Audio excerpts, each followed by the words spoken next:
6:47 on a Thursday night, and you know what that means. It's time for Rise of the Runtlords! Well, it's wonderful to see you all here. We're really excited. This is, this is just our home game that we've been playing for 2 years now. We've been playing on and off for every 2 weeks, basically, for the past 2 years. Of course, sometimes that would take a break when Jamie and I would go out on Rudolph, and Hannah would go out on Rudolph, and Derek would go out on Rudolph. Then there were other breaks for Gen Con, but you know, we've gotten a lot of the way through it. And so what we're going to do here is I will give you a little backstory on everything that has happened while we've been playing. One thing that I like to do is give time during the start of each session. I like to give each character some time to tell a little bit of their backstory through a little narrative. And so a lot of their backstories have been told in a very fun and unique way. And I don't want you to miss out on that. So we have designed a little way to, throughout the night, sporadically put in and let you know a little bit about these characters.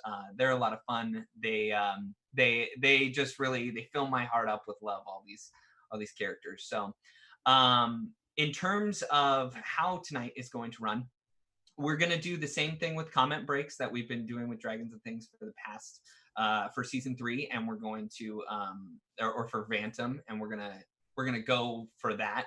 We're also going to have a mid-show break, so that will happen. I'm trying to go to about 10 Pacific, so we'll put that in there somewhere. And I'll let you know that they are in a. This could be really, really bad with where they're going into the story. It's pretty dangerous. So for everyone of you that has seen the show before, you know myself, and you know Jamie, you know Diana, and you know Adam Kahn. But there are 3 new faces out there. We have Hannah Bible playing Sora, we have Jason Brown playing Jacoby, and we have Derek Lewis playing Xander, who is not, oh my goodness. Oh my goodness. We like to have fun here. So we're very excited. And with the other thing that I need to tell you is that all of the donations will continue to work except for Fate Surge, which is going to, I don't have the ability to do that Fate Surge because Jim has all that nice information. So not going to do that, but any other donations will fit within the categories. I've got that deck of cards right here if anybody wants to drop that on somebody. Also, Bitbox Battle Boss will not be a reroll because I give out my rerolls in when good role play happens. They get little coins that they carry around with them.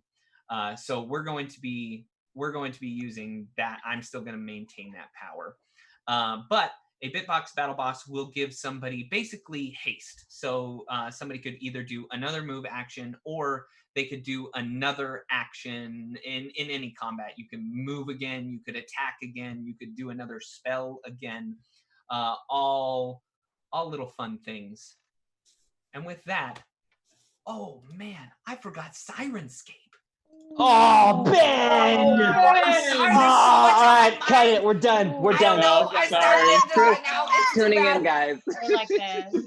I don't know. Maybe it's horrible. I'm sorry. Thank you to Adam Rady, who is running this right now, for us on the tech side. That I just basically threw Sirenscape on. I don't know if you'll be able to hear it, but I'm hearing it, and that's all right with me. All right. Just Ben. The tale so far. Something strange is happening in Varizia. Under the surface of the towns and cities bubbles a tension ready to boil over with the right agitation. Enter in a group of young, brimming heroes and see how the world changes. Not long ago, Vincenza, the half-elf, walked into a hometown that she was born in, but never lived in.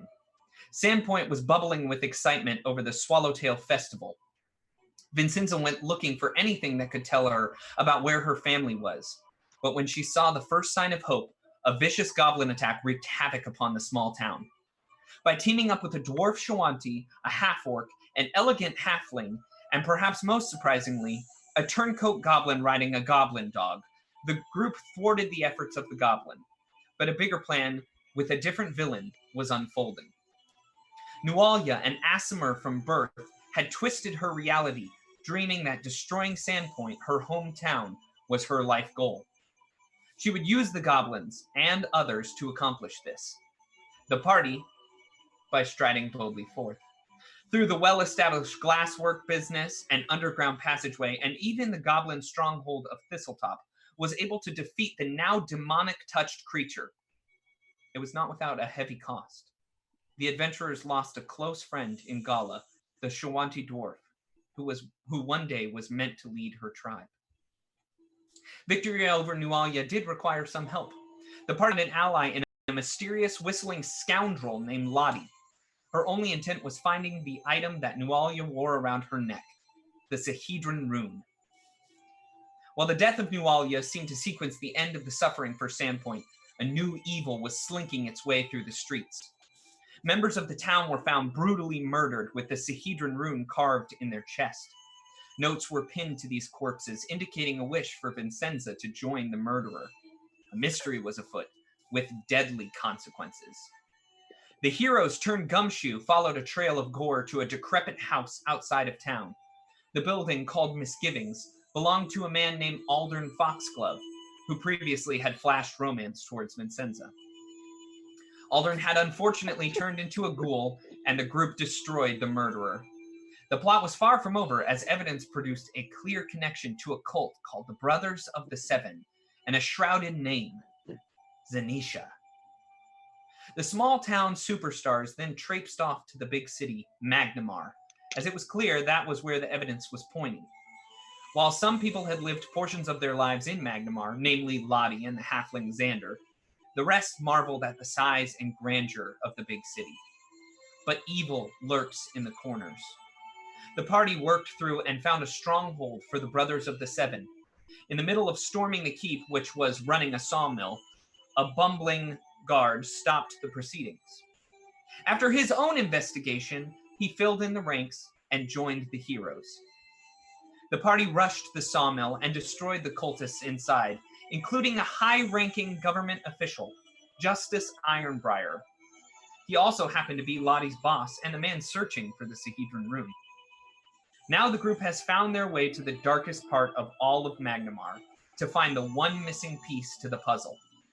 It's time to find Zenisha. It's time to stop this whole ordeal. Or can it be stopped? And now, our tale continues. Hang on, Derek, hang on. No, it's coming, it's coming. Go ahead now. I'm working on it. Still too early. Now it's coming. Damn it. All right, no, all right, it's fine. It's fine. It's fine. I tried. Thank you for coming. This story today has a lot to do with Xander, the halfling witch. However, I will say that since most people don't know about Xander, the halfling witch, Derek, would you please inform the viewing audience about your backstory? Yes. Pretty long, so bear with me. Xander Stone was the only child of two well-known halfling scholars. Sorry, I can't read apparently.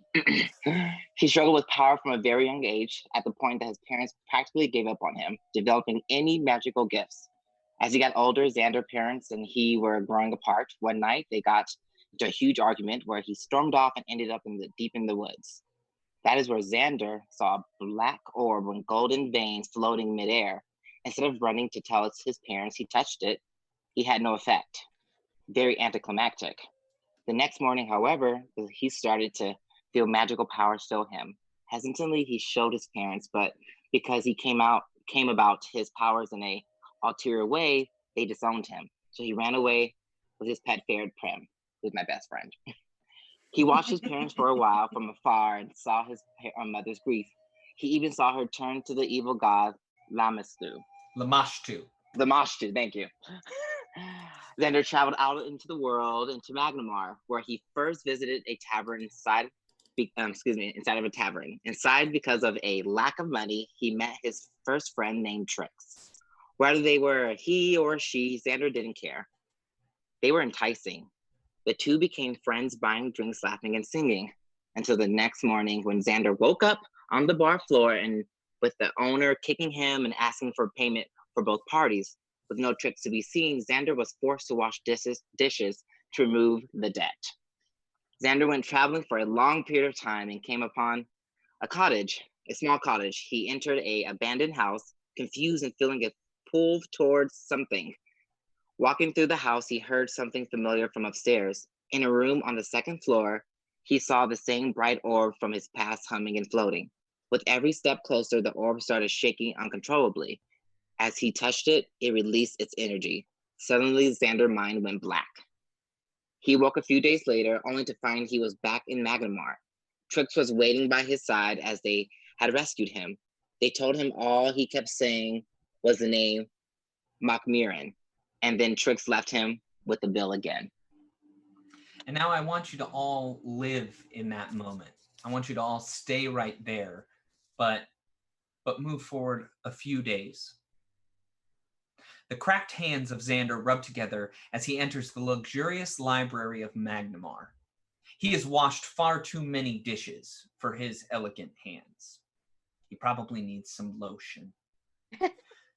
Trix has once again left him with an exorbitant bill, but something was on his mind. He needed information on a name he had been muttering, Magnimar. The library always felt like home for him. All the books reminded him of his parents, and his goal was to read each and every one of them. Walking in, he got a few looks, but nothing to scare him off. An employee shelving books in the corner looked over. Hello? Excuse me, do you know where I can find anything on Magnimar? I mean, it's we could look into it. It would take me a couple of days to find out this information. You can't just say a name and then I'll know exactly where that is. Just try. I don't know what you know. Well, but that'll be great though. Okay, I'm a librarian, but you don't have to come at me like that, all right? Okay, I'm so sorry. You know what? Come back in a few days and I'll see if I can pull anything up for you. Thank you. So Xander leaves, and he returned 3 days later, only to find a horrible scene. Inside,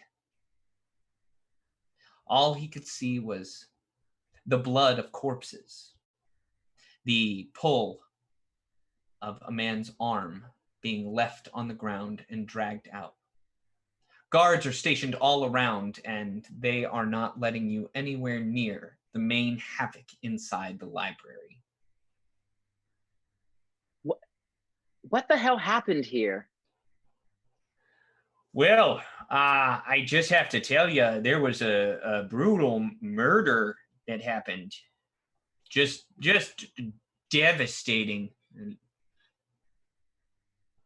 Okay, do they know who did it or any clues or anything? No, I mean, we're the guards and we've got no clue for sure. I mean, there was one clue, but I don't know that it has anything doing to do with any of this. You've been a great service. Thank you so much. I mean, I could tell you what the clue is. That's allowed to. You could ask and I could tell you. I'm a little bit of a gossip. Well, please, feel free to gossip with me. Well, I don't want to spread any rumors about or anything like that, but all the guy was holding was a single piece of paper. It had been torn from a book. And get this, nobody can read it. Do you know where that piece of paper is at, or? Well, I believe we take it back we keep it for evidence. But I'll tell you, I do know what language it was written in. Okay. It was written in giant. Huh. And with that, we transfer back to modern time, where you are standing under bridge, the tall bridge that encapsulates the entire skyline of Magnimar. There is one place that you don't want to go, which is under that, to the shadow. But that is where you are. What do you do? We Read read comments. That's right, we do! We're gonna read some comments! So if you've been saving up on some good comments, now is the time to go ahead and let them loose, and we will read them. Guys, I just want to say Anthony is here. Oh, awesome. Hi, from I'm in for life. It was written in North Dakota, don't you know? Don't you know? Don't you know? I think there are a few other good ones back here. There's a fun one from Lucas Martinez. No Sirenscape. Khan died for that company's commercials. Have you no shame? Thank you, Lucas. I appreciate it. I like what Voss is saying. Oh, they are in. I shouldn't say anything. How dare you, Voss? Oh, no. How dare you? The real Gobshite also said, for that murder scene you just described, Ben, Sora and Lottie teamed up and murdered everyone. Probably. Voss said he died several times. The resurrection costs were immense. A lot. So many. It was like me, but not me, but also me. Ooh, someone loves your ears, Diana. I know, but I wasn't getting up. My ears were already on. I was shutting my window because the dog was barking outside and someone was slamming the trash can. That's why I got out. Wandering Monster says, "Hey, Dat fam, new show to watch." Woo! And they're hosting us, so thank you very much. Hannah or Jason, do you guys see Crossbones comment there? Either one of y'all want to take that? Crossbones! Crossbones. Go ahead. I don't know. I'm not seeing it. Oh, I'll take it. Don't worry. Thanks. I'm super glad I finally get to see/hear this campaign. Thank you, Ben. Yay! And a lot of people were asking, well, where's Piper? I know. Is asleep on the floor right here, so I'm not gonna move her. Jamie, can she be on the floor asleep right here instead? No. No, because that would require me going outside during Safer at Home. No. I'll come get her. You just let her go outside and I'll take her home. Let's borrow your dog, Jamie. And Ant-Man 841 says, I definitely don't get enough D&D when I play on Wednesdays, so this is nice. Agreed. Says role playing having hair essentials. And that was towards Derek when you were Derek, you listening? You were doing I'm trying to read the comments. Hair toss. Okay. Luna Steel Song also says this looks like such a fun group. Yay. A few things, Yeah. Ben. A few things have happened. Yeah. So first things first, we've had a couple donations come in. Already? We've had a $50 donation from Sarah BC1 Sarah! saying Con card. So Adam Con, you just tell me when you want me to stop on a card. Okay, stop. Okay. There, BC1. It is the 4 of diamonds. 4 of Four diamonds. diamonds. So I gotta I look have it on up. to my I have it. You got it? Yeah, you add that number to a saving throw. Ooh, Oh, nice. That's very nice. Excellent. And then Thank you, Sarah. Silent H has donated $80, which is amazing. One Wow. draw for me. Ooh. Oh. Thank you, Cody. So Whoa. I'm just gonna pull a card right here. Yeah. You probably know what it is. Ace of clubs. What does that mean? Critically succeed on all checks until your roll result would otherwise fail. Wow. Well, that That's, is different because it's just for two. That's 2E critically success. So Right, up to you since we're playing 1E. So since we're playing 1E, I'll just say crit successes for 3 rounds. Does that sound fair? No. No, not at all. Are you trying to kill us today? I mean, it does say I think that's the goal. until your result would fail. Let's Let's call up Jim and ask him. I don't Jim's know. in chat. Jim, you can tell me what you think of that card. But also, one edge and a piece for the One edge a piece. For one the edge a victim. piece for the Players. victims. Oh wait, I mean players. That's from Ooh. Silent H as well. Thank So you. for those of you playing unfamiliar with an edge, that is a +1 on a future D20 roll. You have to announce it before you roll it, guys. And a $60 donation just came in from I'm In for Life for the sensational 6, but not for Ben. So there you go. Yay! Thank you. No soup for Ben. And All right. so hold on, can I explain Mercy for the Yes. three of Oh, them? mercy. Mercy, it can be used to negate damage from any source by your level. The flat check for it is DC 10 plus the condition. I don't think we need that. No. Would it also remove like a sickened condition, Ben, for first edition? Absolutely. Yeah. So if you're like staggered or sickened or something, you can also use it that way. Or you can gain 7 hit points to use that mercy. So That's 1. let me describe to You you have an edge. once again. When we ended last session, you all walked up to the shadow clock, which is where you saw the ravens from the roost of the 7 Sawmill fly to. And the description in the book is absolutely incredible. So I'm going to read it again. Hidden beneath the grimy blackened Goliath that is the Irespan, that's that big bridge that takes over the skyline that's broken at some point about 4 or 5 columns down. The lesser works of men huddle like weeds at the foot of the great trees that are the ruined bridge's stone supports. Near one of these supports leans a decrepit and sagging clock tower, a dying structure of weathered stone, wood, and rusted metal supports that teeter to an unlikely height of 180 feet.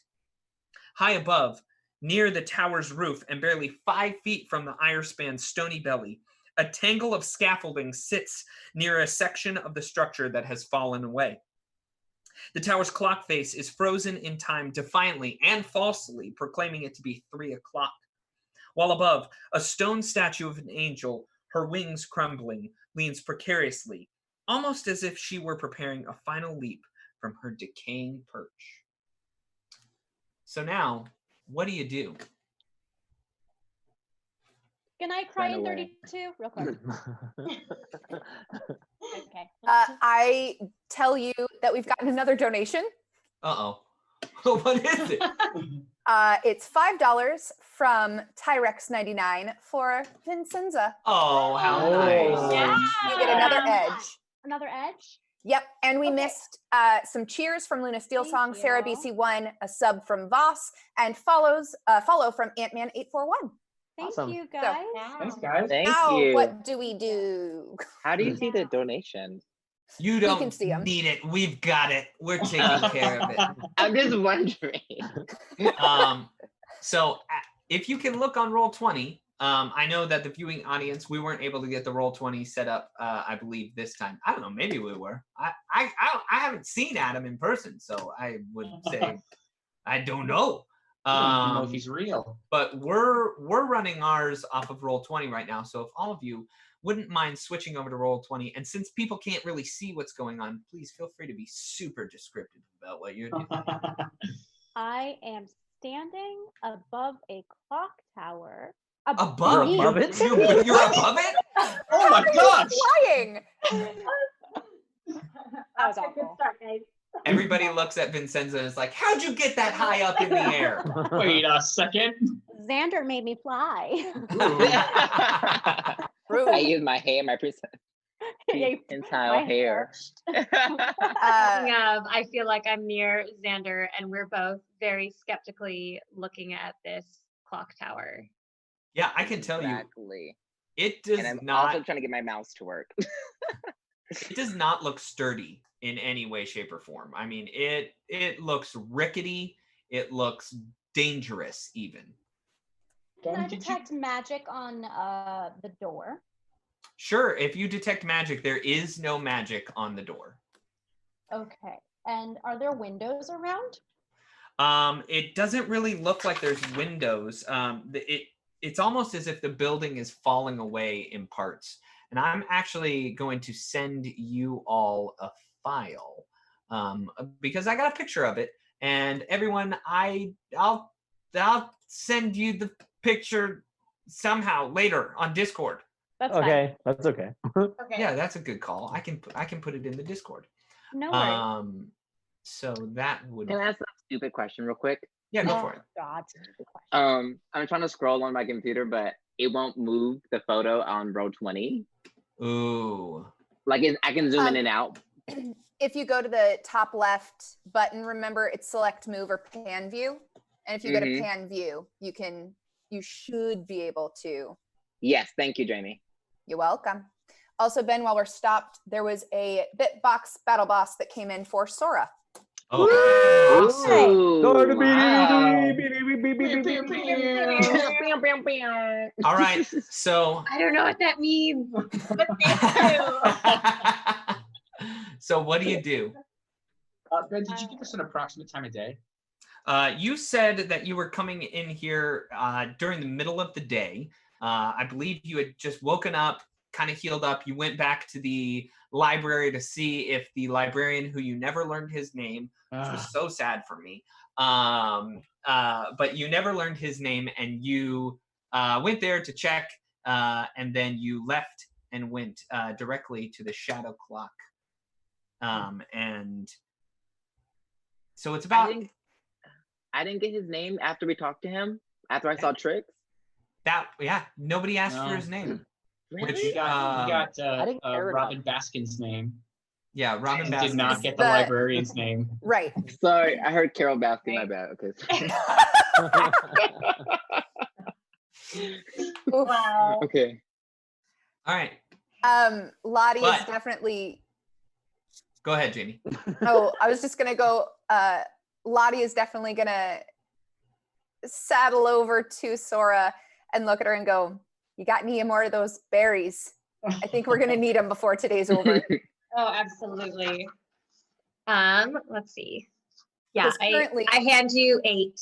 8 berries, so that will put Lottie at 56 out of 63 hit points. That's good. I will tell you that even though it is light outside, the shadow from the bridge is so heavy that it almost feels like nighttime. You can look out and see that other places must feel like it's midday and be warm and cheery, but here only darkness prevails. Huh. It says it's 3 o'clock, but I think it's later than that. Yeah, I'll I thought we walk came up out to here the- during daytime. Why is it so dark right now? It's because we I should think it's a be shadow. there. I don't think. I'll walk up into the front door and just knock. Town guard! Hello? I'm looking for a snake and some goods. I'm gonna go I and, would like, follow back and back. Jacoby. Hang on. I'm Hang shaking on, my which- head like this. All right, so let's go, Adam. What are you gonna do? I would follow behind Jacoby, but still stay back just a little bit. Okay. I'm gonna be like 10 feet behind him. Okay, and Sora, what are you doing? What are you doing, Hannah? I'm gonna go up behind him and kind of like pull him backwards a little bit and tell him to wait. And I'm gonna turn to everybody and say, "How is everybody feeling?" Because I don't know if I'm ready for this. I might need a moment. Okay, I need to heal. Yeah, I'm looking at your health points there, Sora, and you definitely should heal. Yes. Can I But take you- a moment to do that? Yeah, you have a wand of cure light wounds, correct? I do, yes. So I'm gonna say you are capable of getting up to full health. So why don't you do that? And then you just track how many rolls it takes you to do that. And you can do Sounds that. good. You can do that at our mid-show break. So don't worry about that. But So no all right, combat so attack. you are at full health. And the door has been knocked upon, but there is no response, no answer. Huh. I think there's nobody home. And I'll turn and start to walk away. Lottie will walk up to the door and test the handle. Is it unlocked? It is unlocked. And And Lottie the will just door kind of almost, I mean, you press down on it and it feels like it almost gives way. Like you almost broke it just by turning the handle.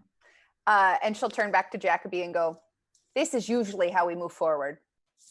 And she'll Right. just take a look inside. Sure. Well then, Go ahead. The air inside the clock tower is dusty and dry. Swaths of rubble and mounds of plaster lie in heaps on the stone floor, particularly in the southwest corner. A single wagon sits to the northeast, and 6 partially collapsed offices line the northern and eastern walls, their doors hanging askew and their ceilings caved in. A wooden staircase winds up into the cavernous space above, high overhead. 4 immense bronze bells hang from sturdy crossbeams. How does it look inside? Does it look safe? Safe is not the word I'd use, but it looks like it where we need to go. So it's okay for us. it's really spooky in here. That's why you're up at the front. I start sneezing.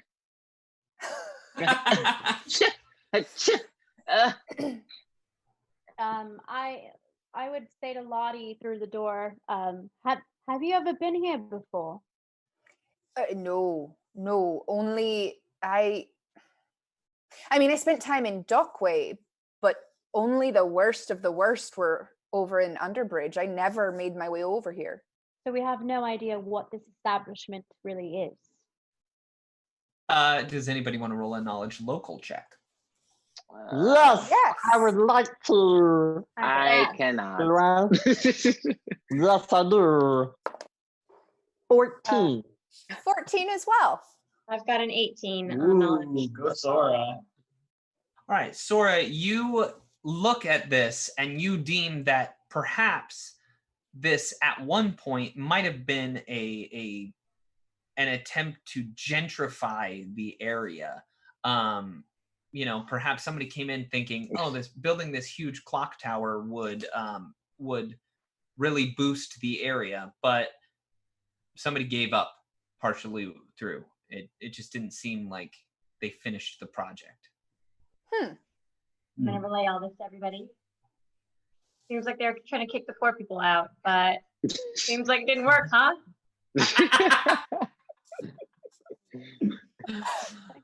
From the poor people out. Oh.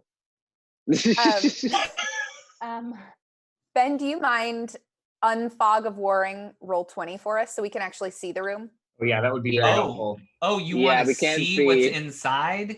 Yeah. You It's such care. Such a great visual. You care with your about words. what? Yeah. Well, I was so just. But I want to be able to move my character on roll 20. Oh wait, no, I just did hide that area. It's Let me already hidden. reveal it. I'm really good at roll 20, very skilled. It's almost like I'm a professional role player or something. Oh my gosh. There you While go. you're doing that, There it is. oh, I have dark vision, so I would actually be fine. Yeah, you could see. and you said there are giant bells hanging above. Oh yeah. Okay. What you think them bells is for? I would advise all of us not to be under a bell, please. I'm No, gonna go in. I don't think you understand. The whole thing is covered in bells. If you look inside and you see there's a shaded part on the exterior about 10 feet from every wall, and on the interior of that lighted area, that's where kind of the light from the exterior light shines through, and there is a bell in each huge square that is represented there. All right, fine. I don't think we could do that. There's a lot of bells. Dun, dun, dun, dun, dun, dun, dun, dun. Does somebody want to roll a survival check? Nah. Nope, because I don't have it. That would be Yeah. Sora. I got it. Yeah. You're moving into? Yeah, I'm moving in. 14. And I got an 11.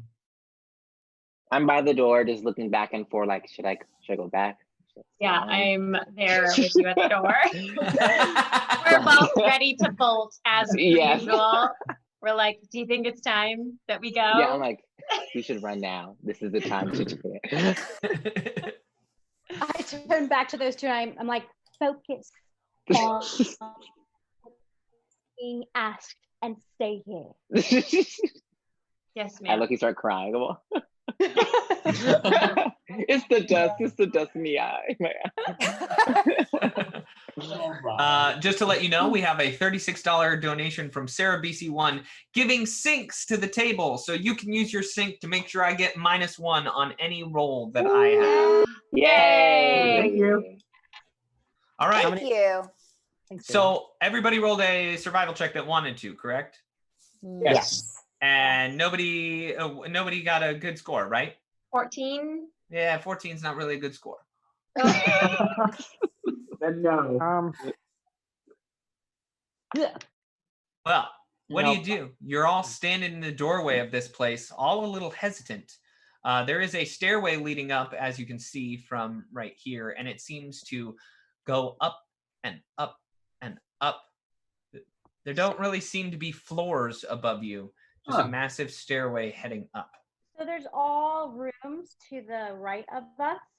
Yes, Are but they have. open or are they collapsed? I mean, the doors are hanging ajar, like they're hanging off their hinges. Some have even just fallen flat to the ground, and it looks like ceilings, the rubble have come in on the ceilings. You could look through them if you wished, but What is the green like- stuff? Is that like trees or bushes or something? What is that? I don't know. Do you want to go look? You know, I'm good right here by the door. I'll go check it out. I'll go check it out. Alright. What's some of this So- green stuff? We'll go look at this. Jacoby goes to. We don't need Rip Gob right now because I'm assuming you're on Rip Gob until you tell me otherwise, Adam. Yes. But you, Jacoby, go to look at this kind of mess of leaves, this tangled brush. It looks like it's just somebody was raking up leaves in the fall and piled them into a corner. And you start taking your pike out and you start poking in there, and suddenly the leaves start to shift. Dang it.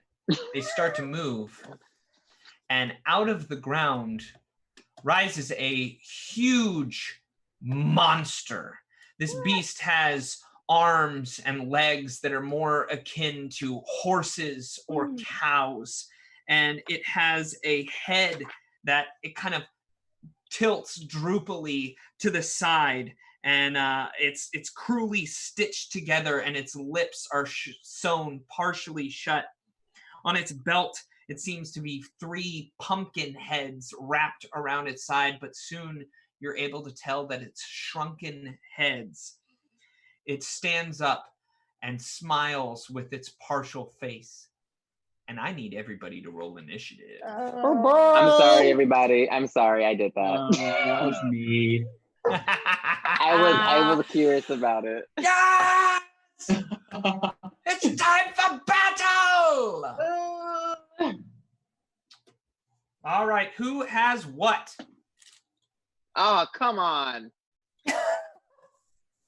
Lottie has a 17. Lottie has a 17.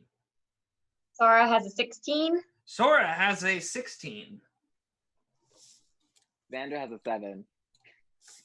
Xander has a Xander. He rolled 1 on the die, so. Xander, it's Ooh. okay. I rolled a 2 on the die. And Ooh. Sansa has a 5.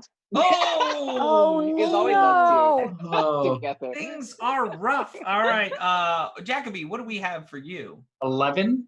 11 with a Jacoby. All right, and then what do we have for Mookton? 14. 14. And tell me, what is your initiative bonus? Mine's a +2. Okay, so gold one represents me. Lottie, you are first to act as you see this large creature. But before you act, why don't you tell us a little bit about Lottie? I would love for you to give us a little background.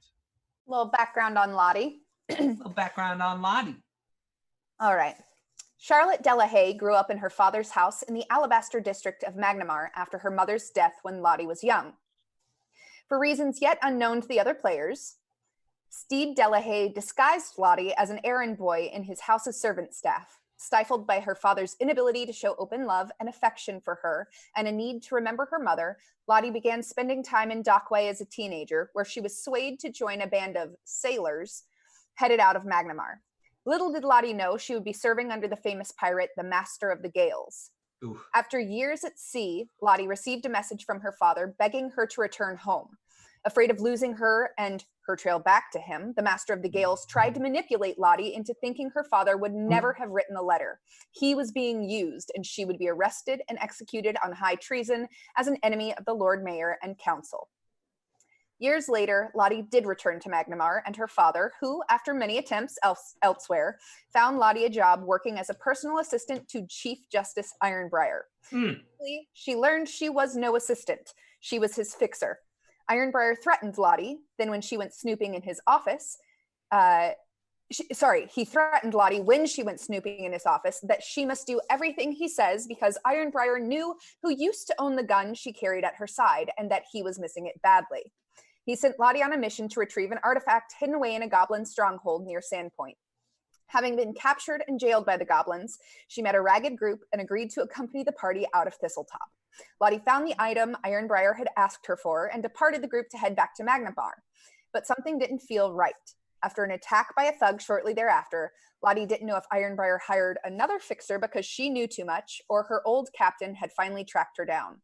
Deciding not to bring the artifact back to her boss, the Picaroon headed to Sandpoint to find the group again for mutual protection and to give her a chance to find out what was going on.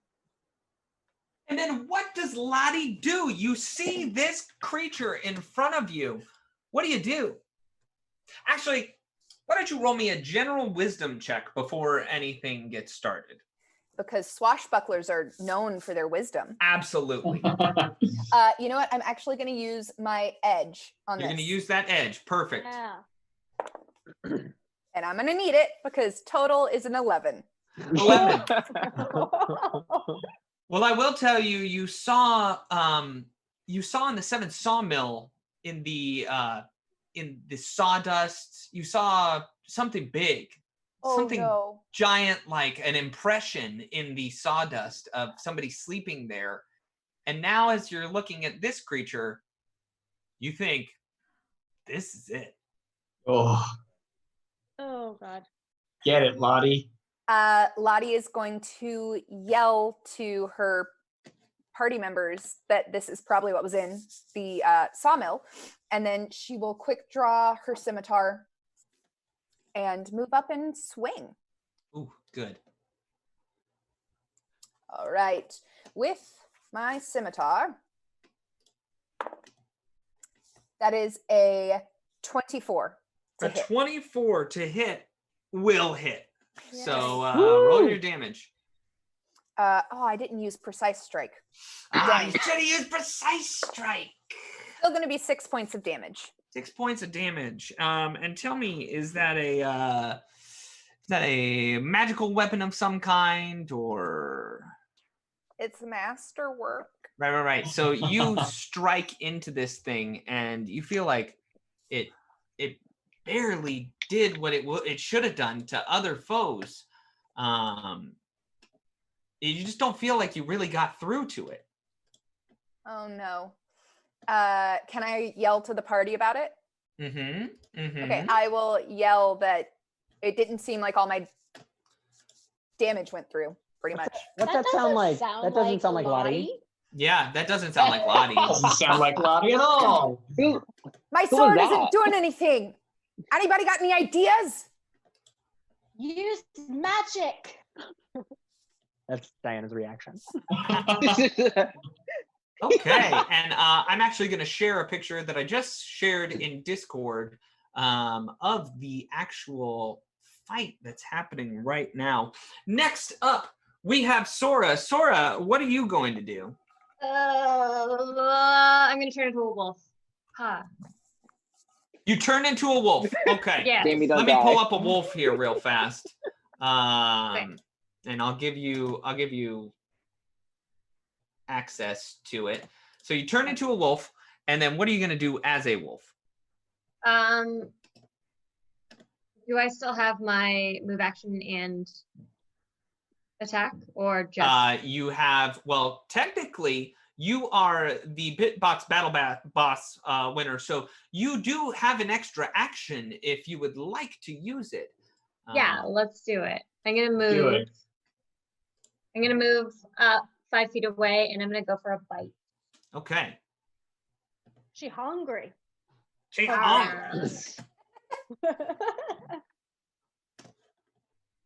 What do I add to this? Plus. You have your base attack bonus plus your melee attack bonus, and you get a little bonus to your I believe it's to your strength. Sorry, I'm trying to find you a wolf here, but keep going. You keep going, and I'll find it. I rolled a 13. 13 is not going to do it. This creature seems very, very. Do I not add anything to it? Yes. 13 on the die? 13 on the die. Okay, so add your base attack bonus plus, so basically like a regular melee attack.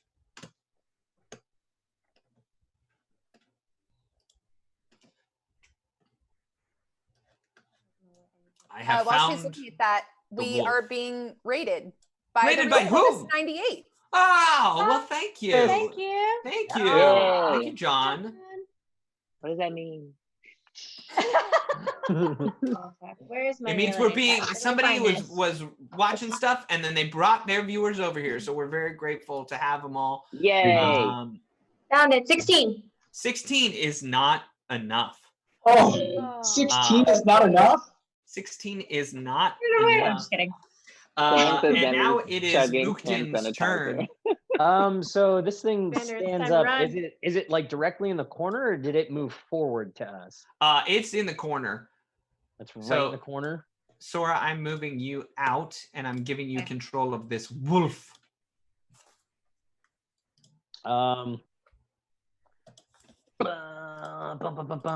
Okay. I am going to Mookton's going to look at this thing and he's just gonna be like, "You big bad evilly horse me," and he's gonna start raging. Okay. Gonna run over and he's gonna get a swing at this thing. All right. Tell me where you're going to. I'm going up to here because I have my lance in my hand. Lance. I have a Yes. lance. I've got 10 feet and I'm gonna give the thing a whack. Okay. It's gonna give me a whack. Ooh, yeah, and that's gonna be a 24, Benjamin. 24 is a hit. 24 is Nice. a hit. Now I was not charging at it, but I'm gonna do that stuff. Awesome. That is going to be 10 points of damage. Okay, 10 points of damage. And you also just feel like it just didn't do as much as you wanted it to do. Now it's its turn. Oh, And Oh.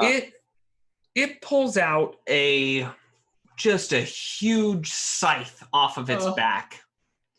And it looks like it's very very far away, like it wouldn't be able to attack things right next to it with this scythe.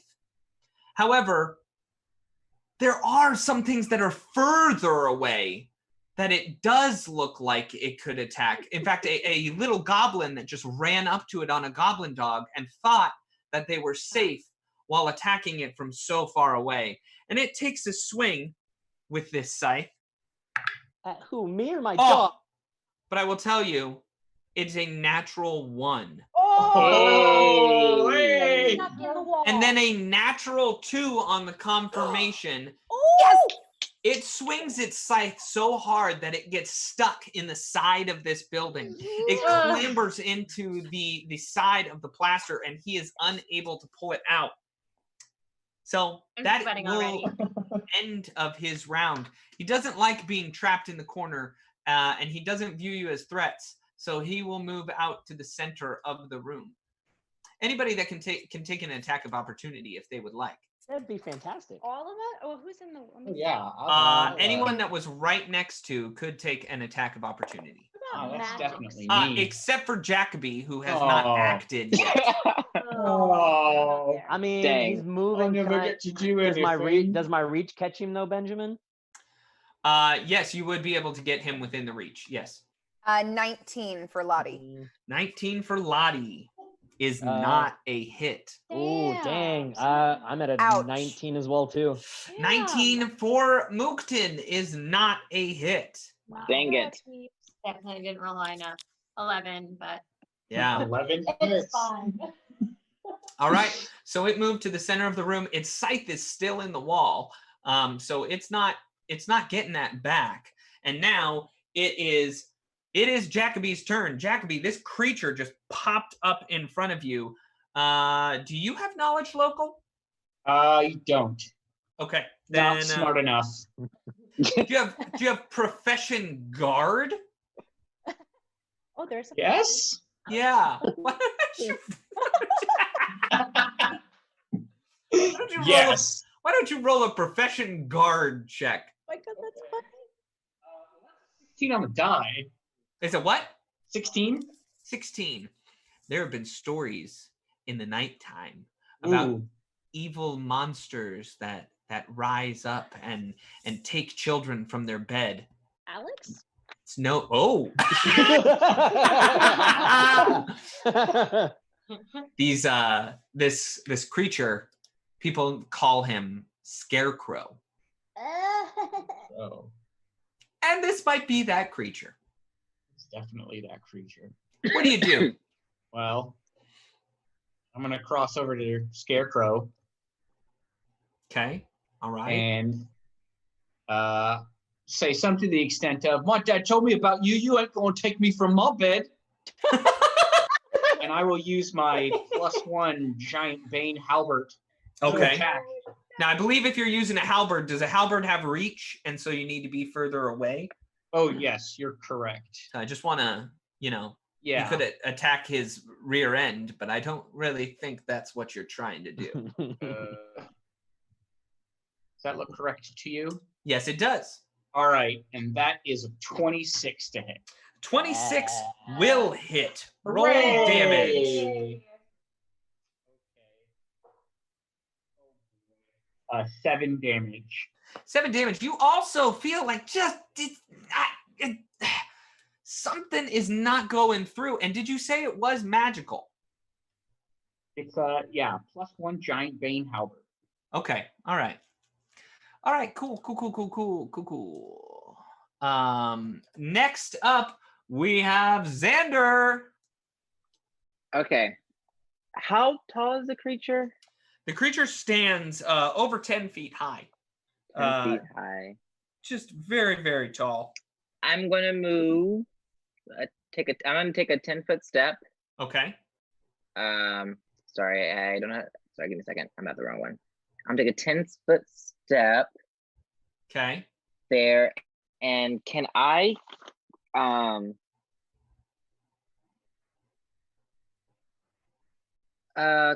fly actually? You want to cast fly on yourself. We'll take up that action. And then you are, that would be your action. To cast fly upon yourself. Yeah, can I, well, should I get closer? No, when I'm fly, I have to stay in that position, correct? I have to stay in that spot? No, you can move around. If you're levitating, then you stay in the same spot. That's if you're what it is. flying, Okay, you can I'm gonna fly cast- around. I'm gonna cast fly on myself. All right, so you move up and cast fly on yourself. That is your turn. All right, and now we are on to Vincenza. Vincenza, what do you do? My hand burns with fire, and I'm gonna look Okay. at it and cast fireball at it. Okay, so Ooh. fireball Flaming takes spear, up. sorry, flaming spears, flaming spear. Okay, flaming spear. I was ready to say. I'm doing great. Okay. So you cast flaming sphere, and it goes up onto it, and now roll a perception check. Oh. Perception. Ooh. Ooh, bummer. Perception. 16. Okay, 16. You notice that it's not doing what you want it to do. But it's a scarecrow and it has straw, and straw burns with fire. I'm just letting you know it doesn't do what it wants you to do, but it something does happen to it, and it starts to move slower. Okay. All right, and that is. Do you want to move anywhere? No, I'll stay where I'm at. And I would say it's moving slower at least. Okay. All And then right. I'm done. Good. And we move to the top of the round. We move to Lottie. Lottie, what do you want to do? Okay, Lottie saw that scimitar ain't working right now. Not Right. as near as well as she wants it to. So she is going to all I can do is prep for the next round. So I'm going to draw the Masterwork hand crossbow and load it with one of those special bolts that we picked up last session. Ooh, Yeah. Ooh. Fancy. Are you talking about Fancy. the bolts that have drow poison? Drow poison. On them? yes. Okay. Oh, Okay. Smart. And that is my entire round because that's 2 moves, right? Right. That is 2 moves to. You dropped your weapon, and now then you Yep. pulled out this crossbow, and you put in a dart. Good. All It's right. A bolt. And Not a dart, that's pressing. And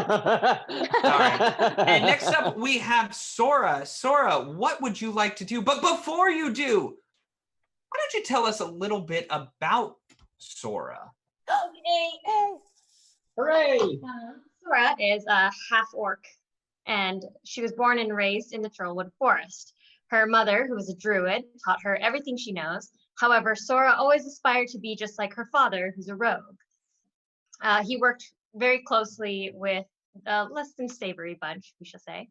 As a child growing up in the forest, Sora regularly got into mischief.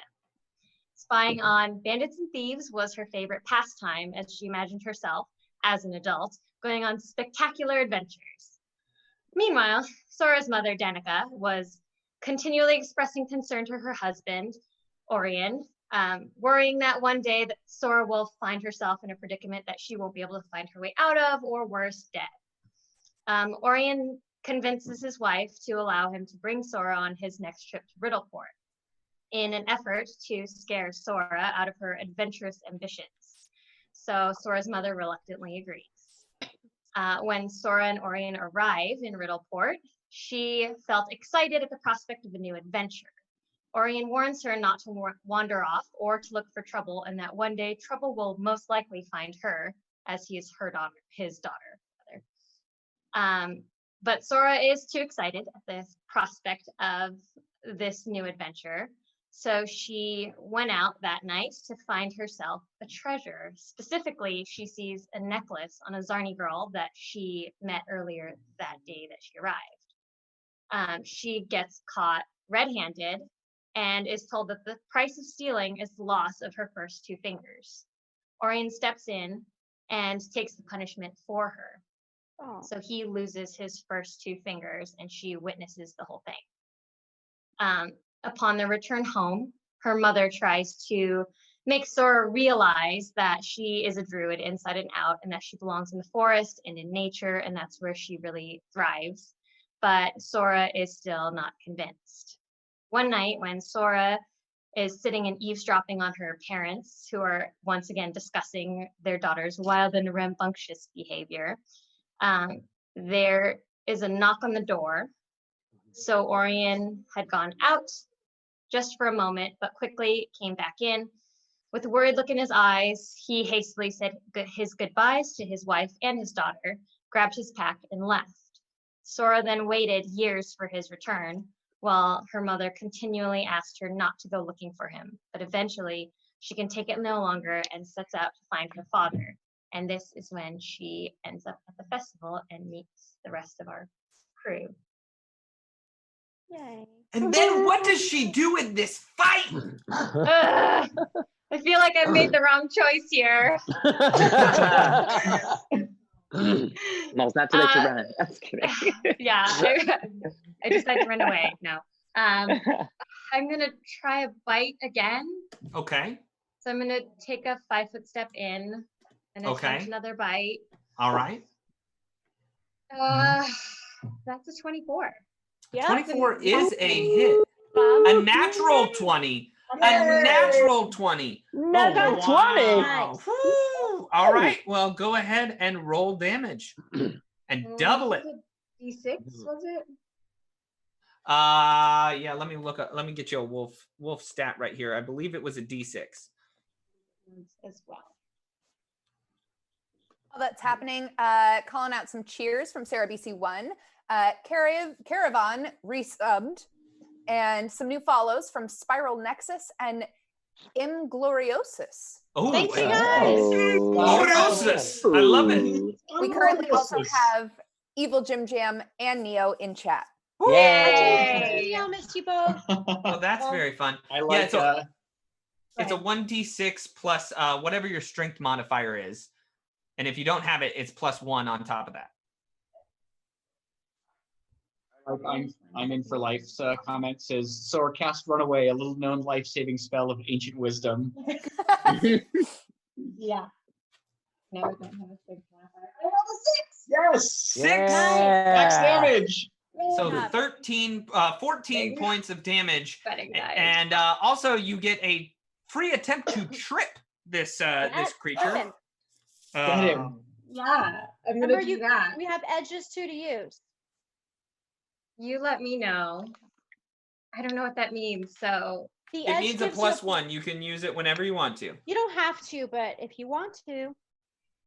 I'm gonna go for it without right now. Okay. I'm gonna save it. I'm rolling my d20. Yes, you are. I rolled a 14 on the die. 14 on the die is not going to do it. You you grab onto his pant leg, or what seems to be his pant leg, and then you realize that it's cowhide, and you're gripping into its flesh, and it's just got a little bit of hair on it, and you can't pull as well as you want to pull it. It does not taste good. It tastes like rancid meat. Okay. Oh, gross. Yeah, it's really, really bad. So Mookton, it is your turn. What do you do? So it swung at me. Yep. It missed. Yep. It moved away.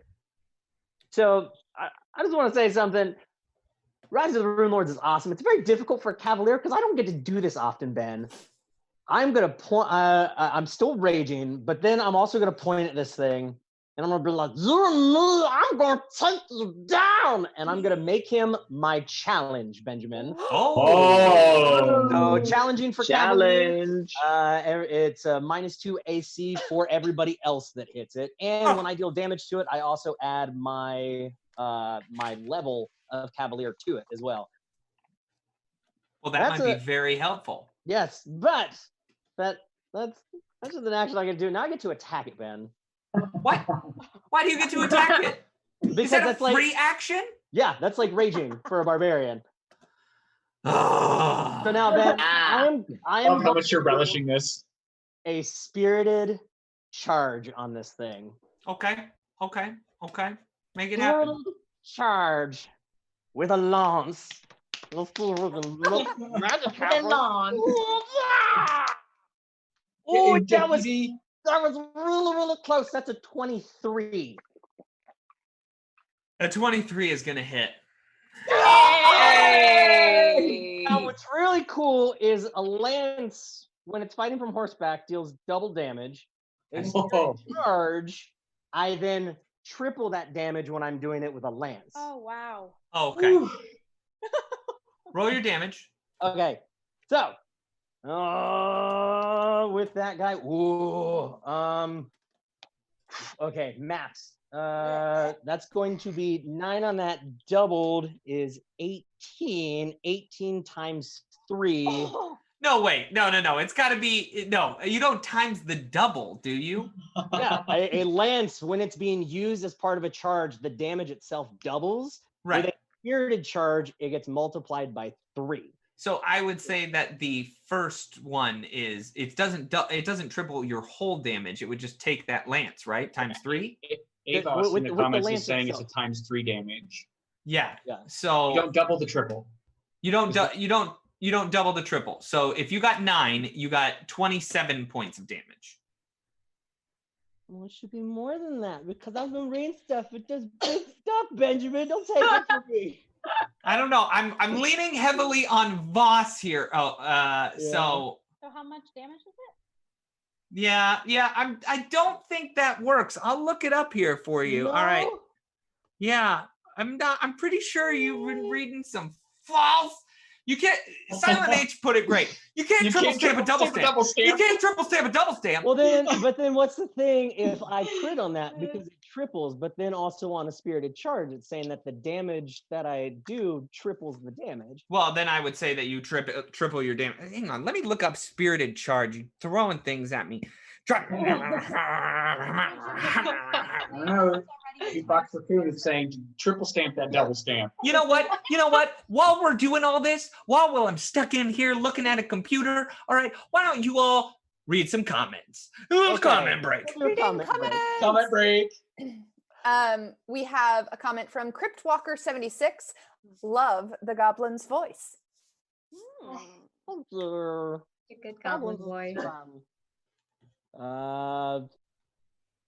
I'm in for life. Sora cast Runaway, a little-known life-saving spell of ancient wisdom. Yes.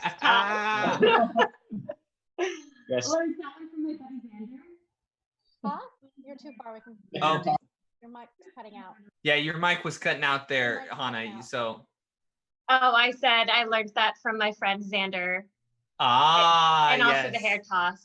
Oh yes, the hair toss, Xander. But also the runaway. I agree with let's see, the real POTUS 98 says source like me saves all bonus items till the end of the game. I do the same thing. I just sit on a mountain of bonus items, never use them. I'm gonna need it later. I like Voss's comment. Hope their druid has enough levels for reincarnate. I'm sure you do like that comment. Evil Jim Jams is the best comment. First he says, y'all thought I was a mean GM. Then he goes, none of y'all even know about Ben Birch. Oh. Coming for you, Ben. Oh, yeah.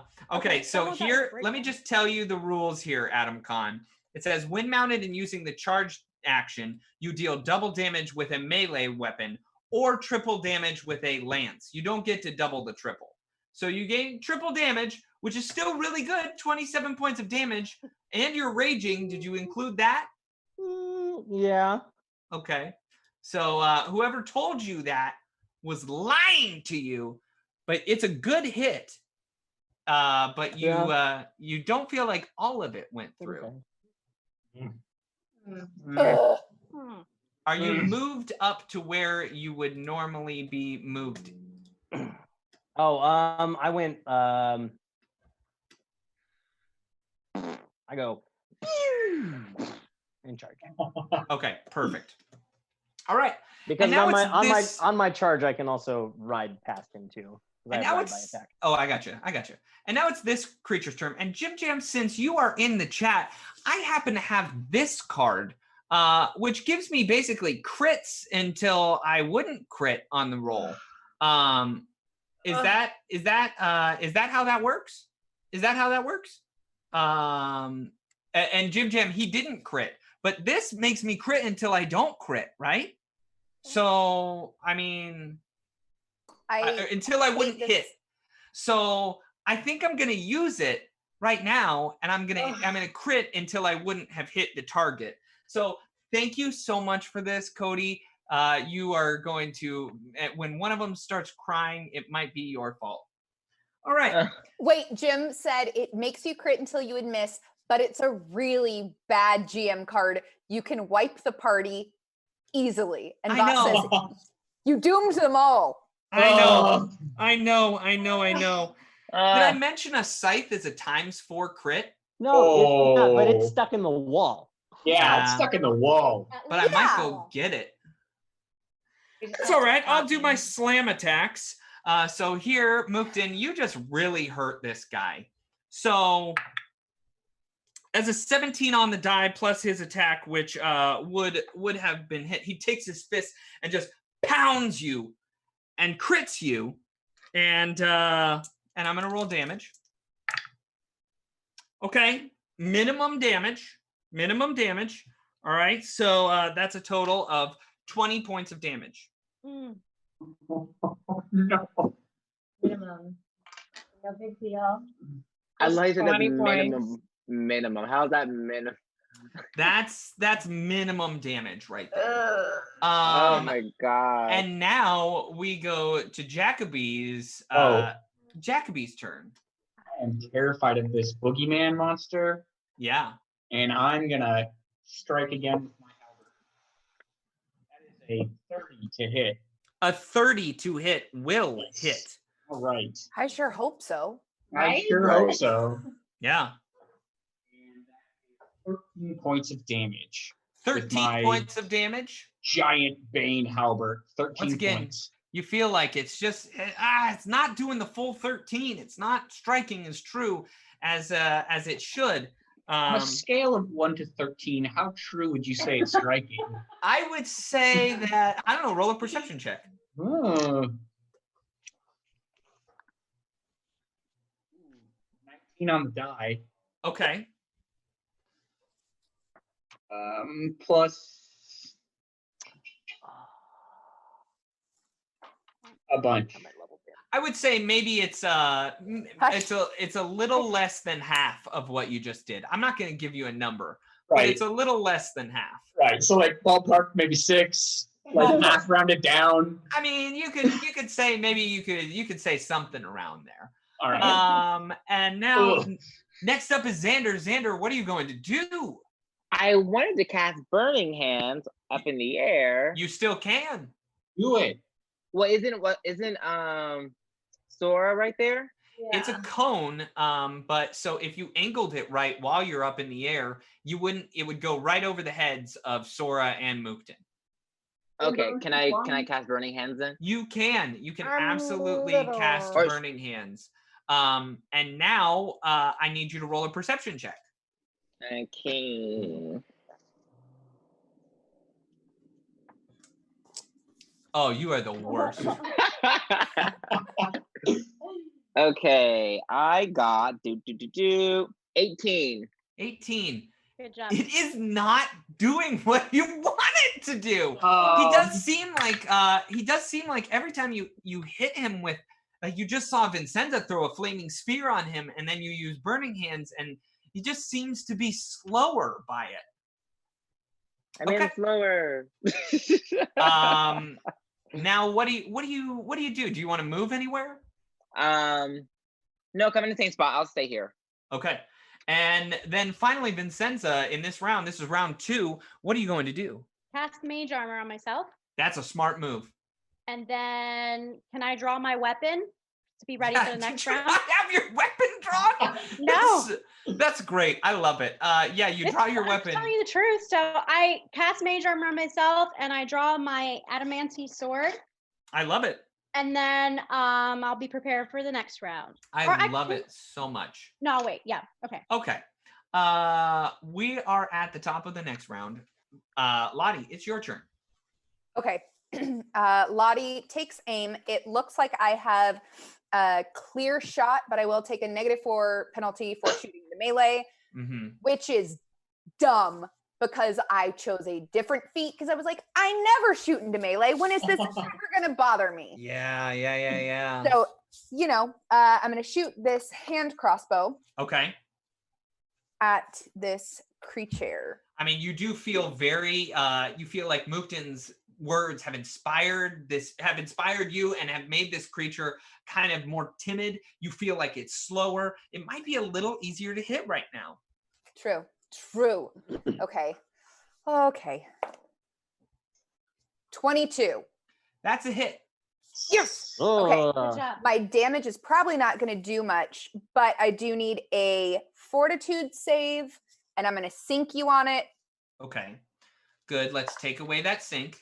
I rolled 1 point of damage from the crossbow, so you know. Okay, that's yeah. The bad. crossbow plinks off of its side. Do you have knowledge arcana? I am a swashbuckler. Okay. Yeah. So you don't know whether this thing is just so fortuitous that it does not need that it does not fall asleep, or you don't know if the drow poison has worn off, or if it's just something else.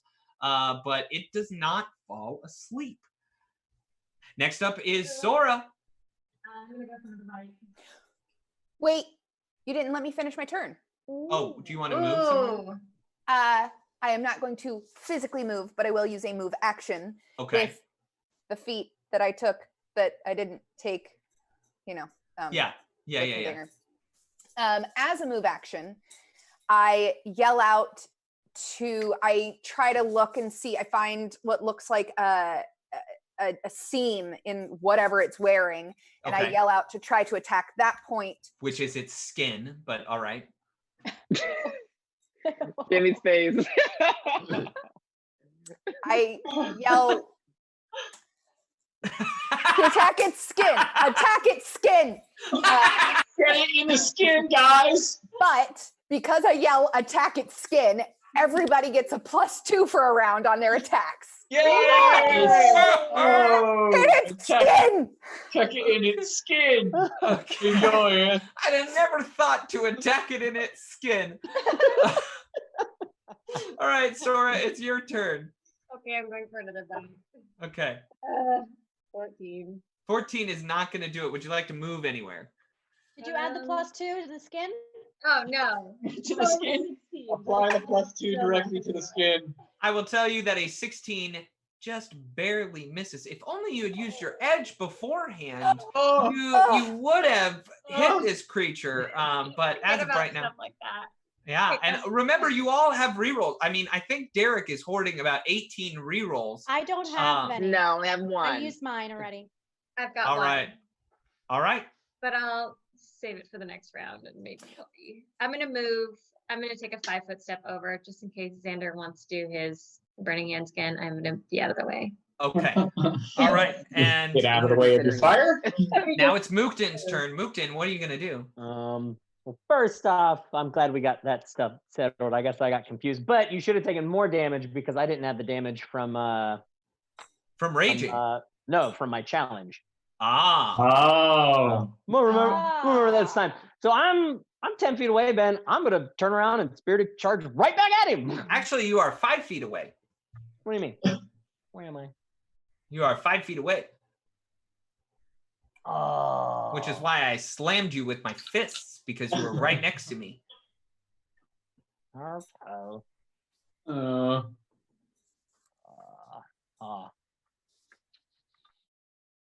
All right, well, I'm gonna swing at him then. No, I'm 5 feet away. Ripgob is first going to take a bite.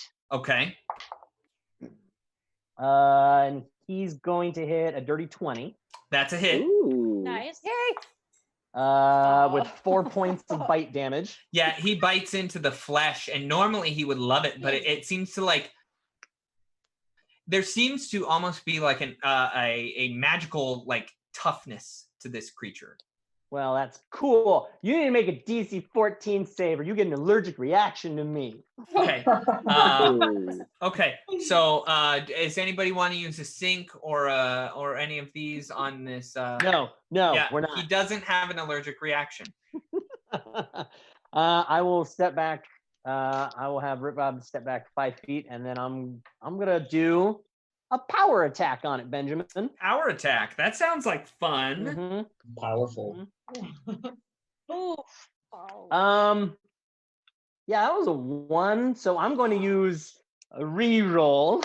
Oh no, my friend. I think you're confusing how we do rerolls with how the show does rerolls. And the show, you are allowed to use rerolls after you know the results. But in our game at home, you have to use those rerolls beforehand. Yep. No. But So it came from Sarah BC1.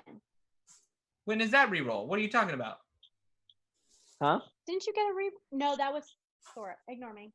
No, And it was. remember, we're not, the Bitbox Battle Boss isn't a reroll. It is a hasted action. So you could do an extra move or an extra attack. But you could use it on the confirmation if you would like, because I would like you to roll that D20 again.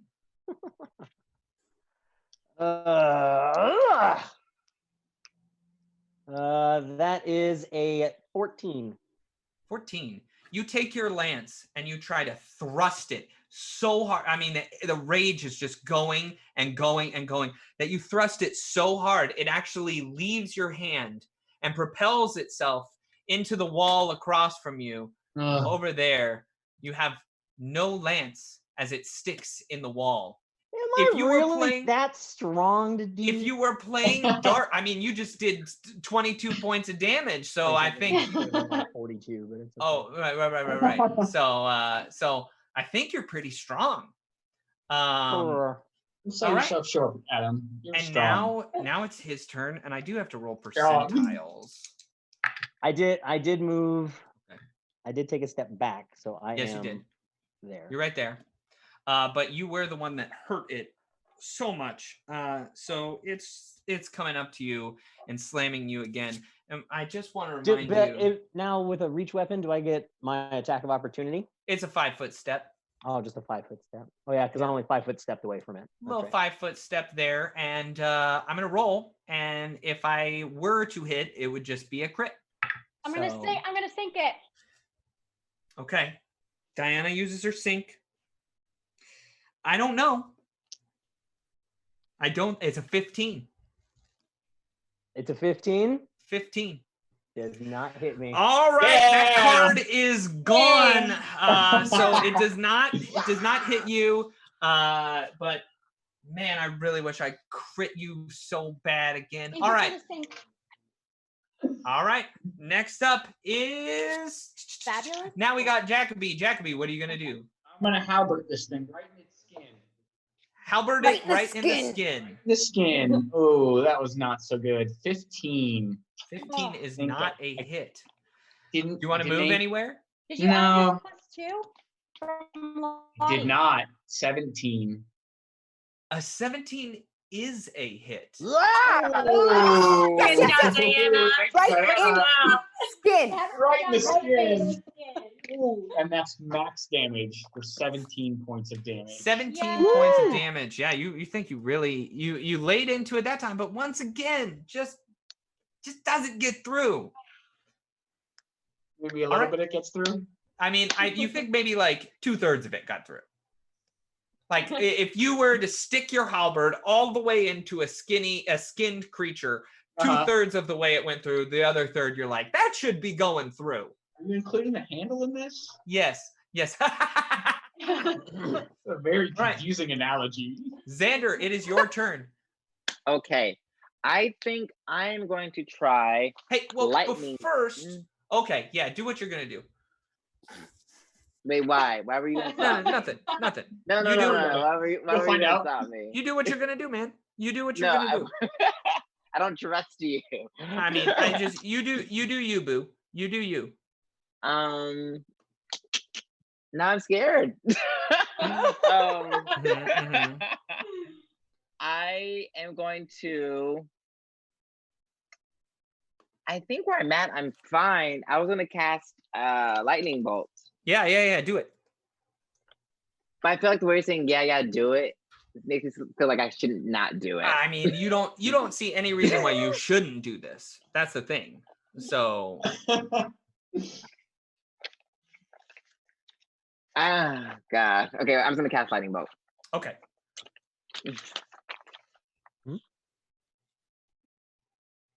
So you cast lightning bolt. Mm-hmm. And as you cast it, this creature, but it's the craziest thing. The lightning bolt kind of strikes it, and you can see that it just Shit! Oh no! Well, it kind of superpowers it and kind of No. fills it up with Did I a Frank- little bit of Did I electricity. Frankenstein? That is Yeah, and it Frankenstein. feels like it goes right into its fists. And No. it sparks with electricity. Thank you, Derek, for doing that. No. This just got knew so it. much better. I knew it. I knew Yeah, it. yeah. I knew it. Damn it. I So, should have went with my gut instinct. So, Fuck. okay, so let's go to the next round, which would be Vincenza's turn. Vincenza, you're right next to this creature. It Bottom of the stepped up round. to you. What do you want to do? Don't put lightning I'm going kills. to- I didn't see that before. I'm gonna use an arcane pool to make my weapon magical. Okay, you make your weapon magical. Sorry, It's like, Adam. I'm gonna cast Cure Light Wounds. Okay, I'm going to I'm gonna swing. You swing. Here we go.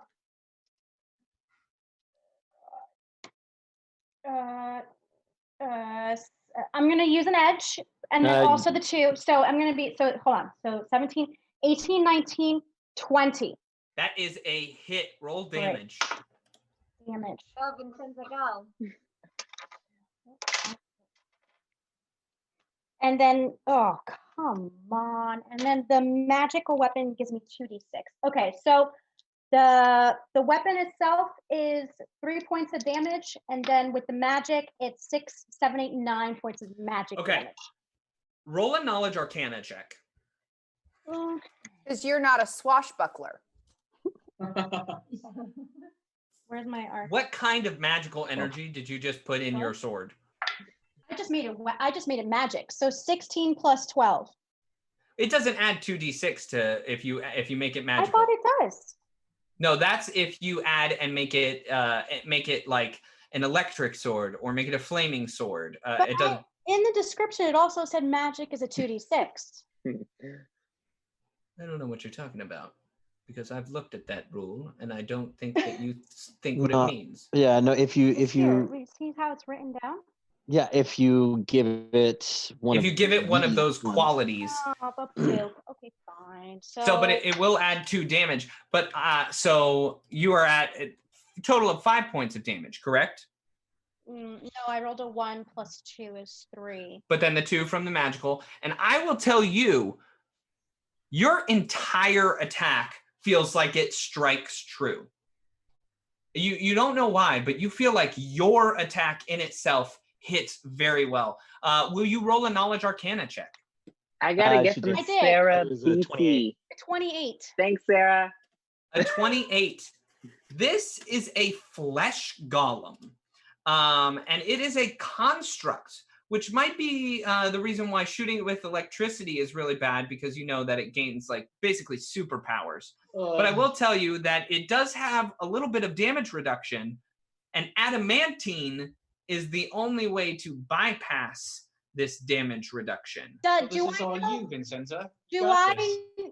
do I know what can take away the lightning damage from my knowledge? It seems So like it's just gonna have it. Well, because I gave it fire.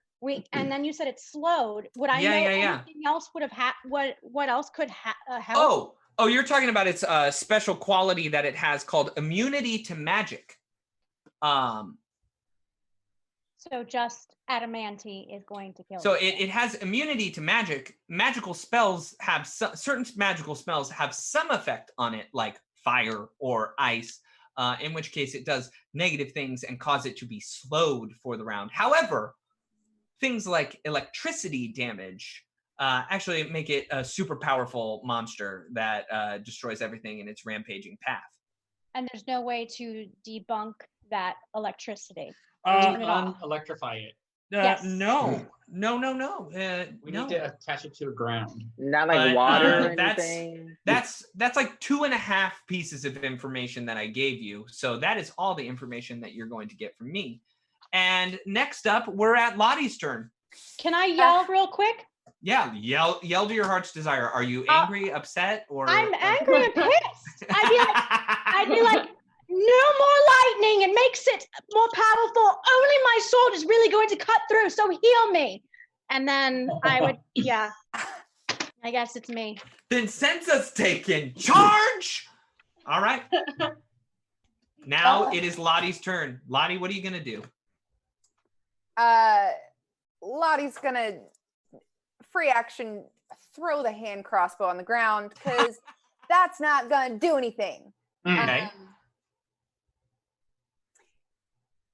Picking up my scimitar because I haven't moved, so it should be right there. Right. And moving forward. Yes.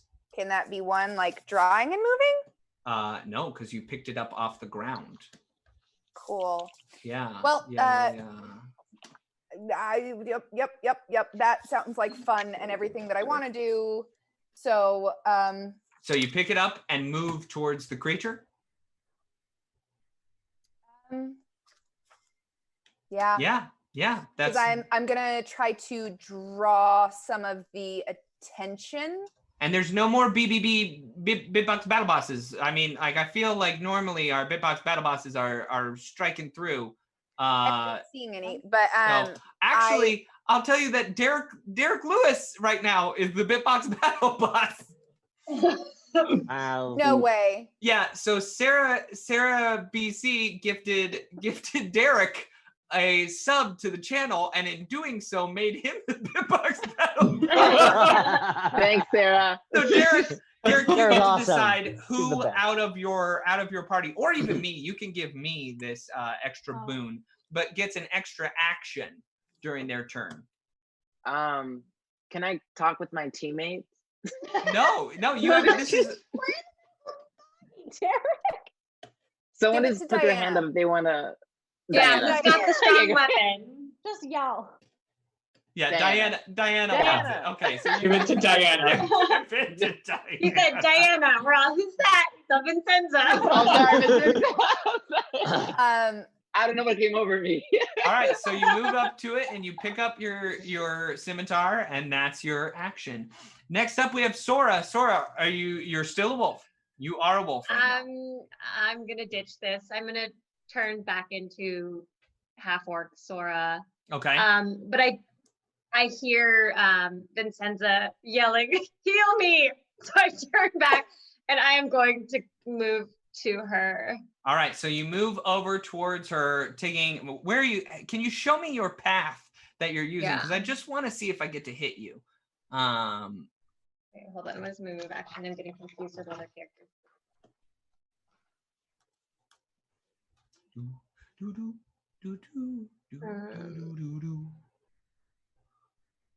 If you do that, you might be okay. If you take the long way around, can you see my? Yes, I can. That's what I want to do. Except, is Xander on that spot, or can I be underneath him? You since can he's move to flying? this there. spot. However, I will tell you, you are moving through a challenged space. I don't think that you can get right next to Vincenza without going through and getting an attack of opportunity on you. I'll do a double move then. Okay. I'll do a double move. Is coming out of wild shape, is 20. that a free action? Yeah. Yeah, I believe it is. So you are free to just boom, boom over there, double move next to Vincenza. Okay, so I'm just gonna double move, and I'm gonna be on this side of Vincenza. Okay, perfect. And then I'm right here. Next up is Mookton. He needs to protect me now. Yeah. Okay. That's So- not nice. Huh? Move out of the way. As my movement, I'm gonna pull out my pick, and I'm gonna Okay. take 2 swings at it, and Rip Rob's gonna take a bite. Okay. Woo! So my first attack is a 19 on the die. All right. Yeah. That's a hit. That's gonna be a hit. With my first attack with the pick, which is going to be at 10 points of damage. No, I am lying. That is 9 plus 6 is 15 points of damage. 15 points of Yay. damage. That was my Yay. first one. Okay. My second attack, no, it's only going to be a 10. Nope. And then Rip Gob rolls a 7, so a 13. Yeah, that does not hit. Aw. It is its turn, and it turns tail and runs out the door. I'm gonna hit it. What? Again? Yep. So I will tell you AOO? that Mookton Lottie, Jacoby, and Vincenza, and Ripgob all have attacks of opportunity. 27. 27 is a hit. Yay. We love a 15. hit. 15 is not a hit. 15 is not a hit. 16. 16 is not a hit. A 17 is a hit. So, Jamie, roll your damage. I already did. It's max 10. 10 points of damage. Jacoby, roll your damage. I also got max damage at 17. The two of you combine as this creature runs by you, and you slice at its skin, where its skin is stitched together, just like Lottie told you. And you defeat this monster as it crumbles to the ground in death. You have done it. Congratulations. And now Oh my god. we're going to take a little mid-show break. So we will Oh my see you God. back in just a little bit. We're hope you're enjoying it. We're having a lot of fun. And we'll see you in just a little bit.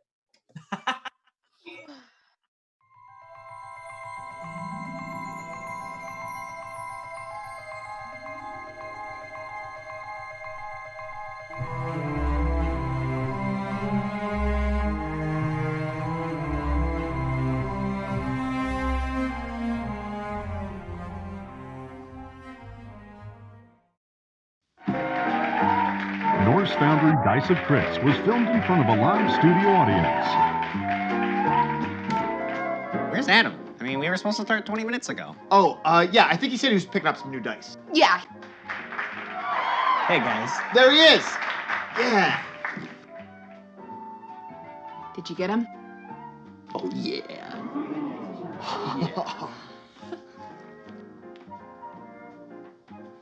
All right, so we're gonna pick up right where we left off last time. You guys were surrounded in the Dread Knight's tomb by this horde of goblins. They're coming right at you. We're starting this off hot. Roll initiative. 20. 20? 20? I guess you guys are going first. What do? I'm gonna charge in with my axe and wreck the first goblin I see. I'm gonna target one of the goblins with Scorching Ray. All right. I'm gonna take an arrow and I'm gonna shoot the toughest goblin there. Groovy. You guys line up all of your attacks. Let's roll the dice and see what happens. 20! 20? 20! You guys are really rolling hot tonight. Yeah, must be these new dice we got from Norse Foundry. Far out. Those things look really amazing. Don't worry, Jim. I got one for you too. Here you go. Thanks. You know what? I almost feel bad using it now because it's time for the goblins' counterattack. Here comes the first one. Critically failed. Crazy! All right, on to round 2. You guys hear drums in the distance, orc war drums. Backup is on the way. What do you do? Okay, all right, so I'm gonna take, like, my spell component.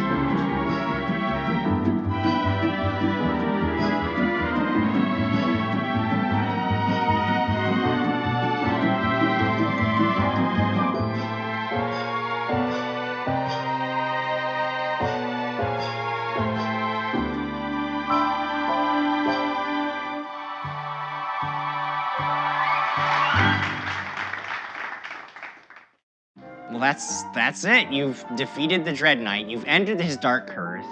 You gather up all the remaining treasure and you take it back to King Trillion's keep and tell him that his kingdom is safe. That's the end of the adventure. Oh, man. Awesome. What do you guys think? Same time next week? Definitely. We'll be here. Thanks, Jim. It's a lot of fun. Yeah, of course.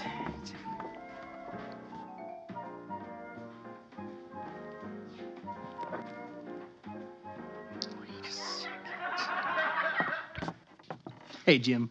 Great game today. Can't wait to see what you cook up for the next adventure. Yeah, anytime, Con. I have a feeling that things are gonna get pretty wild next week. Get your Norse Foundry Dice of Crits today with only one easy payment of $8. Remember, one easy payment for one groovy die. Sale won't last forever. Get yours while supplies last at norsefoundry.com/Kickstarter and make every roll a crit.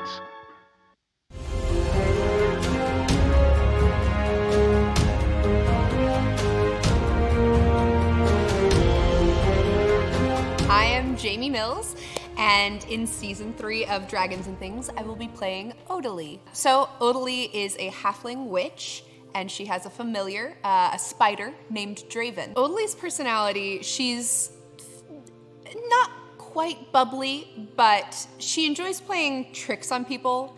That's how she makes her money, really. And I worry, everybody in our group is so serious and is combat oriented, and Odalie is just gonna be like, okay, have fun. And I have a feeling at some point somebody's going to probably confront her about being more there for them in combat, but we'll see how that goes. She does have halfling feet, but she wears shoes to hide them. A lot of her charm comes from the fact that she looks like a kid and that nobody really knows her true age, which she will never reveal. And I think for her, she always wears her hair in pigtails, and she really leans into that so people like and trust her more, and she's able to get information or money or whatever she wants from them with that trust. So she's not quite the best of all people, but she's not upset about it. So on Dragons and Things, I've played Claret, who was a half-elf bard, and Arissa, who is an Aasimar war priest, and I really wanted to play Odalie as a halfling witch because I think it would be really fun. Usually when you think about a witch, it's somebody older or outcast and ugly, deformed. Something is not right with them. And this is just a halfling who looks like a kid. And you would pass her on the street and think nothing of it. But she has been contacted by her patron, it passed through her family. And I think it's gonna be really fun to play with that weird idea that not all witches look the same, not all witches are the same. So Odalie is not native to Vantum.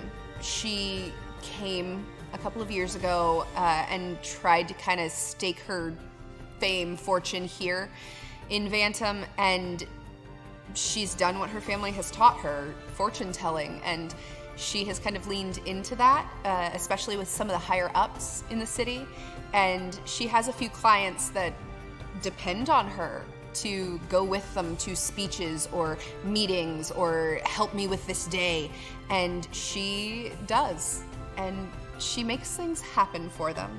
But of course, she still takes clients, you know, in the middle and lower classes as well. But her main goal in Vantum would be to end up in the district with the academy and to end up with all of the academics and the knowledge and all of the books. She would die to be there, almost literally, and just to have more knowledge and know more than everyone else. And I think that is what really drew her to Vantum. Hi, I'm Jamie, and you can catch me on the DAT Network, Tuesdays on Twitch.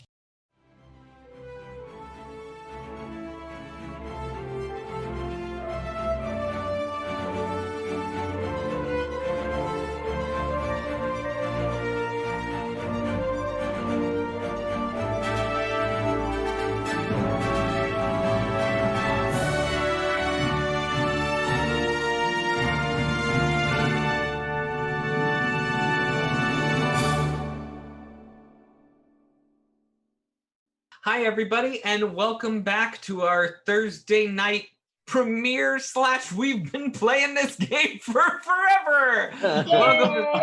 Welcome to Rise of the Runtlords. Some of you may be wondering, why do we call it Rise of the Runtlords?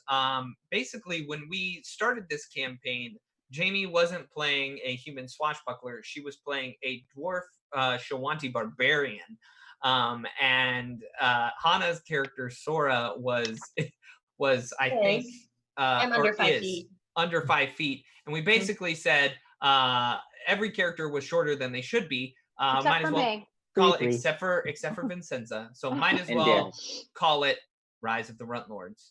Thank you so much for being here. We're really excited. We're going to take a few minutes to just do a tiny little comment break here. So I did see that there were a couple of people wondering about what edition that we're playing. Majuna, and then somebody else popped in. Yes, we are playing 1E right now. And tomorrow we are also doing another show. We are doing a classic Dragons and Things show with the classic Crag crew. And that is also a 1E. The show that we have normally been doing on Tuesdays and Friday nights before all of the coronavirus stuff hit, that has been Pathfinder 2E. So we're jumping all around, and there may be more stuff coming. We don't know what's going to happen in the future, but we just want you to be ready for anything. So let's hit some of these comments, shall we? Scott Denuzo is in chat saying Dat crew needs to step up. New guys are killing it. And I don't know whether to take that as a compliment or as You mean a Derek is literally killing it or killing us. Yeah, he is. Right, He's right, gonna right, kill right, us. right. I love Crossberry. He says, Derek, never trust Ben. I've learned my I would have learned my lesson by now, you thought, but I guess not. No. Derek, Only they had seen last time when we were Yeah. talking to the dandelion. Yeah. Oh, we had a great moment last time where Sora cast Speak with Plants, and she was so ready to get some information from this little dandelion, and she asked, who has gone into that building? And I literally described each and every single one of their characters. And it wasn't until the very end when the spell ended. It was so frustrating. It was great. One level 3 spell. They wasted it. Well, I tell you what, there's somebody, who was it, saying, Topper Harley 70 says witches are awesome, Derek. So, you know, be a witch. While everybody's looking, I don't have it right in front of me, but I think it was Voss much earlier in combat that said level 7 and they don't have magical weapons. I will have you know, we just went shopping in between sessions and I had 1,999.3 gold. And you need 2,000. Oh. Yeah, we don't have enough. And Voss is calling out. Voss says, you don't have enough. Voss says, Ben, you're going soft on them. The people don't realize, but I realize. Voss, I don't know what you're talking about. I mean, are you talking about the 2 slams that I should have taken each time, or it just says what? See, when it says something like that, I think it just, you know, it's just 1 hit plus 13, 2d8. So I know, but we'll get him next time. There's still more to happen coming up, isn't there? Silent H at one point says you just recharged Frankenstein. All right, so I thought we would get back into this just with a real quick backstory from Mookton.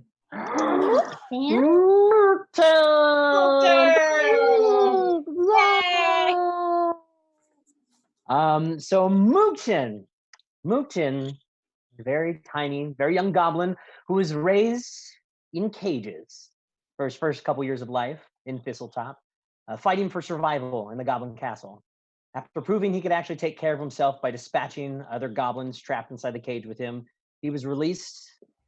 And as he wandered the back alleys of Thistletop, he found a young little puppy that was being torn apart by other dogs as well too. This was then going to be his newest companion, Ripgob.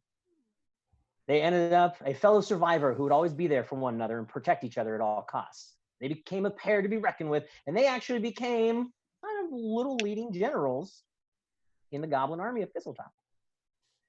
Mookton was actually part of the Thistletop goblin raid on Sandpoint when all of this celebration was happening. In the midst of all of it, he found out that there were plans from King Ripnugget that they were just going to use Mookton and his group of goblins as cannon fodder. During the raid, Mookton and Ripgob went against the other goblins. They ended up joining forces with this group of nasty people. But little did he know they were actually going to be his companions. During the first week, Mookton actually considered betraying his new comrades. He was going to run. He was going, they were a group of filth, and he was going to at least help out while he could. Stay low, as you will. And once he got a chance, he would fake his own death and leave them to their own devices. He ended up developing a bond with them, something he didn't actually realize that. He ended up traveling with them through Sandpoint, learning of death investigations through the Glassworks, and he started befriending each of them.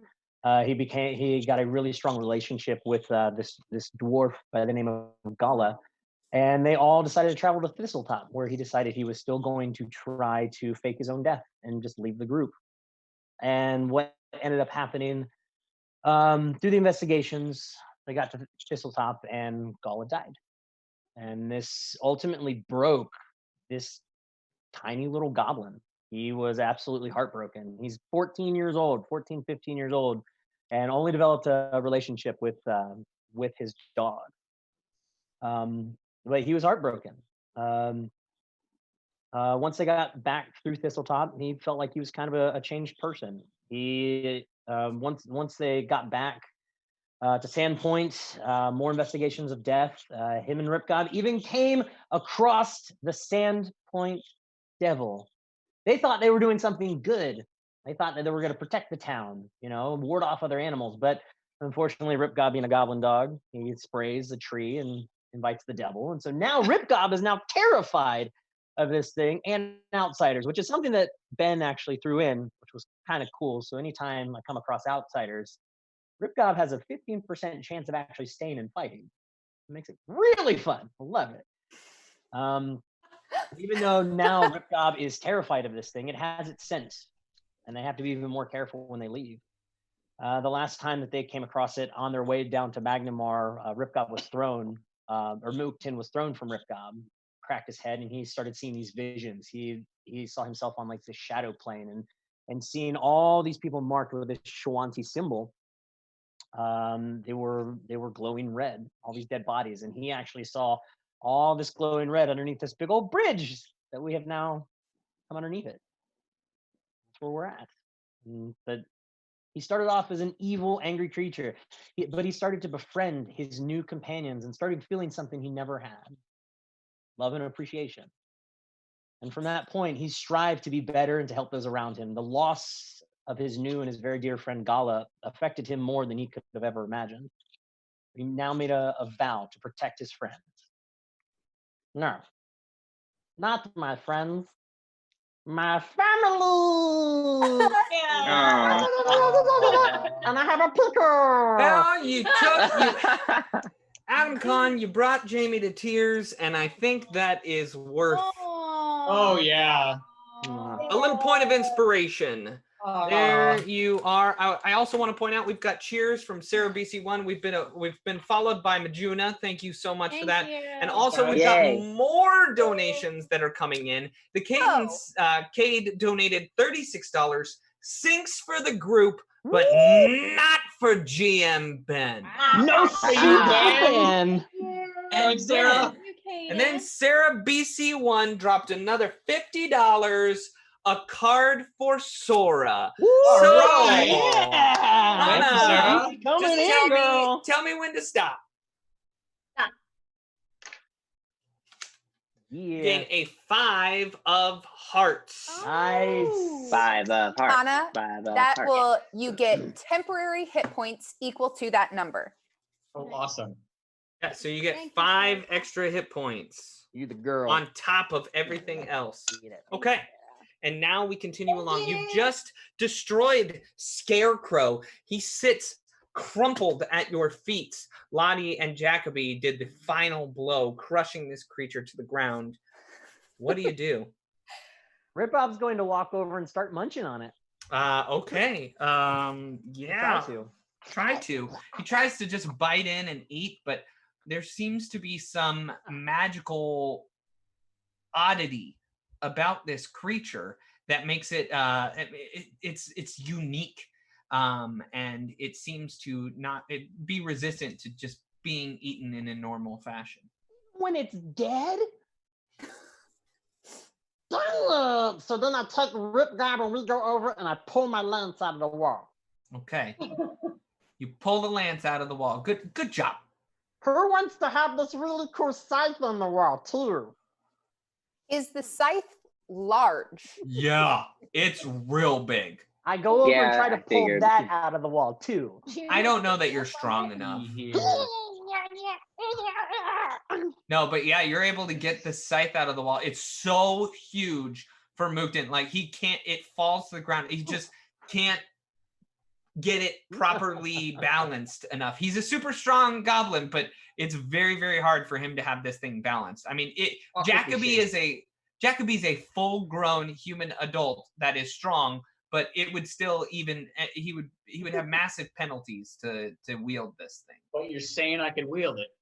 You can wield it. There are penalties for oversized weapons. This scythe's pretty cool, but I'm not going to tell you about it or anything. So why not? Well, it requires a whole bunch of knowledge checks that you guys should be doing. You know, like detecting magic or anything like that. Okay. Okay. Calm down. While they're looking at this scythe, Lottie will go over and start seeing if there's anything else in the skin. Yeah, absolutely. He is actually wearing a Love cloak. that skin. Love that skin. He's wearing a cloak. There's a cloak, and why don't you make a perception check? 24. Nice. Now that you were over in that debris, you and Jacoby kind of were up in there, and so was Sora. You've kind of kicked things around a little bit, moved this pile of leaves and dirt, and you actually see that there's a leather sack. It's kind of moldy, but it's sitting over there.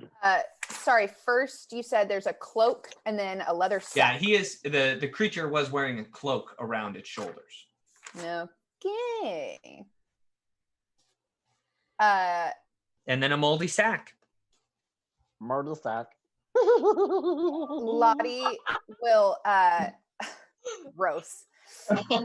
Pull like the collar of her coat up over her face. Yeah. And kind of look at Jacoby and who else did you say is over by me? Jacoby was over there. Sora had kind of kicked up that, but not anymore. I'm not flying anymore either.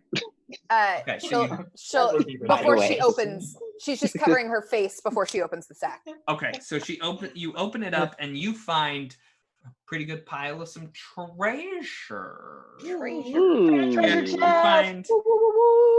You find 125 gold pieces. Hey. 300. Now I can make my stuff magical. There you go. 309 silver pieces. And a tarnished ring. You don't know how much that's worth. And a mirror, which you also don't know how much it's worth. But it's like a small little mirror. Okay. I'll wait for the magic folk to finish with the scythe, and then I'll show them all this. Okay, so if you detect, oh yeah, Xander's over there doing this, right? But then Vincenza actually comes over and detects magic, and Vincenza, you detect that the scythe is magical. And then can I detect magic on the cloak? The cloak is also magical. Okay. Can I do a spellcraft on the scythe? Absolutely. Roll a little spellcrafty. 16 on the scythe? 16. You've seen +1 weapons before. You can tell their magical aura. So yes, you do know that this is a +1 scythe. Although once again, it is very large. So is there a way? Would we be able to like stick in the bag of holding? Yes, you could stick it in a bag of holding. I would say it's a magical weapon of some sort. So let's just bag it up. And then I look at the cloak and I'll spellcraft the cloak. Xander, would you also like to spellcraft the cloak? Because you are allowed to do that too. Yeah, you can spellcraft the scythe too. I'm still like against the wall like this. I'll take his hand over to the scythe and be like, see what you see. I'm like, oh, okay, yeah. Hold on. Dirty 20. Dirty 20. This is a cloak of elven kind. This is a cloak that when it's plain gray, but when you wear it with the hood drawn up around your head, you gain a +5 bonus on stealth checks, which is probably why you're thinking back, probably why you didn't just see this large creature outright. It might have had this cloak on and made it look very, very, very, very much like the leaves. It also is large, so it doesn't really fit any of you. Can we cut into pieces? I am pretty tall. What if I stand on top of the sun's head? Right. I'll take Mookie and put him up on my shoulders. Can we Muppet Man it? Over all of us. We just stand on top of each other. Like, this is a good point. Could we technically Muppet ourselves on a mission with this cloak? I believe that this is in the rules, and yes, you know what? If it's not, we got to call up Jason Bowman and be like, Jason Bowman, where are our bobsledding rules, and where are our rules for Muppeting? Well, Jim Jam says that's right. Yeah. Well, no, we absolutely could do it. That's something else. He's saying that's right to Ben being a cheater. Maybe it resizes to fit. Oh, well, that's apparently. Oh, there we go. Topper Harley is saying it does resize to fit. So I was wrong. Forgive me, internet. Forgive me. Let him know, internet. Let him know. It does size to the. Oh, I do see craft wondrous item. There you go. So it does size to whoever is. I call it. Does that mean we can't do the 2 guys on the shoulder and the trench coat trick? I mean, you know what? I could. will absolutely. If your plan is to do that, I would love to see that happen. Stealthily too. Oh man, people are railing me. I'm turning on Twitch. You all are terrible. Literally unplayable. Wait, there is supposed to be somebody who lives in this tower, right? So in theory, we're gonna have to be stealthy at some point. So I see what you're saying. The coat probably belongs to whoever lives in this tower. And we've got to return it to them. Well, we haven't been stealthy fighting, so I'm pretty sure they know we're here. Yeah, you remember that the golem creature just screamed at the top of its lungs as soon as electricity entered its body. So stealth was maybe an option at one point. Can I detect? Sorry. Go ahead. Can I detect magic on the rest of the items that Lottie and Guard? Yeah, the ring and the silver mirror are they are not magical. So if anybody wants to roll an appraise check, they can. I can. Sure, I'm untrained. No, can't do it untrained. Well, it's okay because I rolled a natural 1. So I have no idea. I love when he does stuff on train. He gets like the worst number. What if I have a negative modifier in that? No. You have to have a rank in appraise to make it actually do anything. So I believe that Sora. In your heart you have appraise. Don't have appraise, Derek. You're crazy. If you believe hard enough, anything's possible. Sora rolled a 6, so I will tell you that these items, they're worth money. Ooh, that's good to know. Guys, it's worth money. Great. Okay. Move on. So do with that information what you will, but that's what I'm going to tell you. All right. What do you guys want to do? Someone said fire Ben, so that's what we're gonna do. So we really did. We basically walked in, and you guys walked right over to the that big old pile of stuff that was there. Right? Yeah, Jacoby just like poked this thing. So To be honest, this whole entire thing is my fault. I brought up the leaves. I put the lightning bolt in. I'm sorry. It sounds like we have to fire you. You didn't know. Yeah. Ooh, Jim's calling you out here, Ben. He says, let the kids roll appraise. I did let them roll appraise. Re-roll. I think he's saying untrained. Oh, apparently everybody can roll appraise untrained. Everybody roll an appraise. I did it, and I rolled a 1, Benjamin. Good. Can I re-roll? I'm gonna re-roll. Ooh. No, you can't re-roll. Because I got the same number anyway.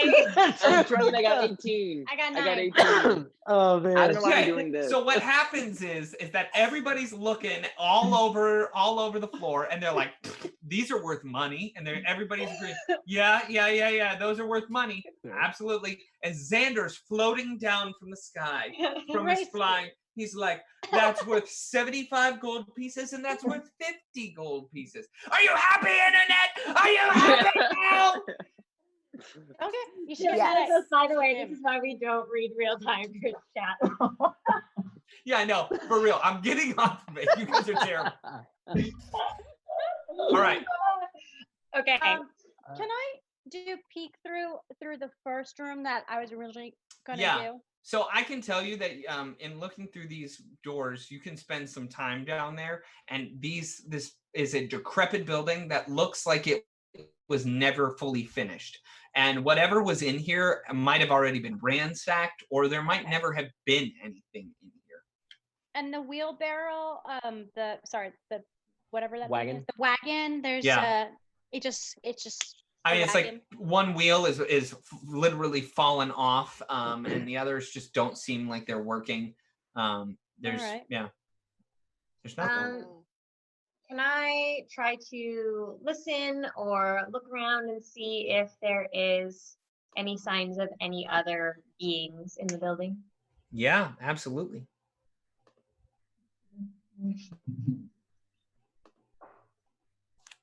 Dirty 20. Dirty 20. Let's see. It's hard to tell because as you look straight up, all you see are there's 4 bells and then a staircase that just winds up and up and up and up. But you do think you might hear some creaking on a floorboard up above you. I definitely thought you were going to say you detect 5 other adventurers in the clock tower with you. That would have been real fun. Jason, you weren't with us, but one of my favorite things to do at the beginning of this campaign was Jamie would be like, I go in, thought about this. I go and I make a perception check on the door. And I go, okay, what do you roll? She's like, I roll a nat 20. It's a 22. And I'd be like, okay, it's a wood door. It's got a doorknob. It is attached to a door frame, and she would get so angry. It was one of my favorite things to do. No, that's not perceiving past the door thing. Yeah. And then I was just thinking about the time we were in, was it Misgivings? It was. Yeah. And we were going up the stairs, and we were like, okay, we're all stealthy, we're all perceiving. What do we hear? And Ben was like, you hear creaking coming from behind you.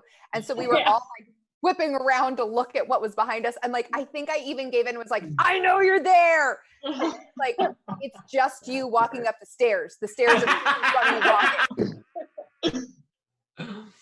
Oh, I love this game so much. All right, so you're gonna go up this scary. I'll head up the stairs. Okay. Hello. Now, Sora, would you see me while we're walking up the stairs, please?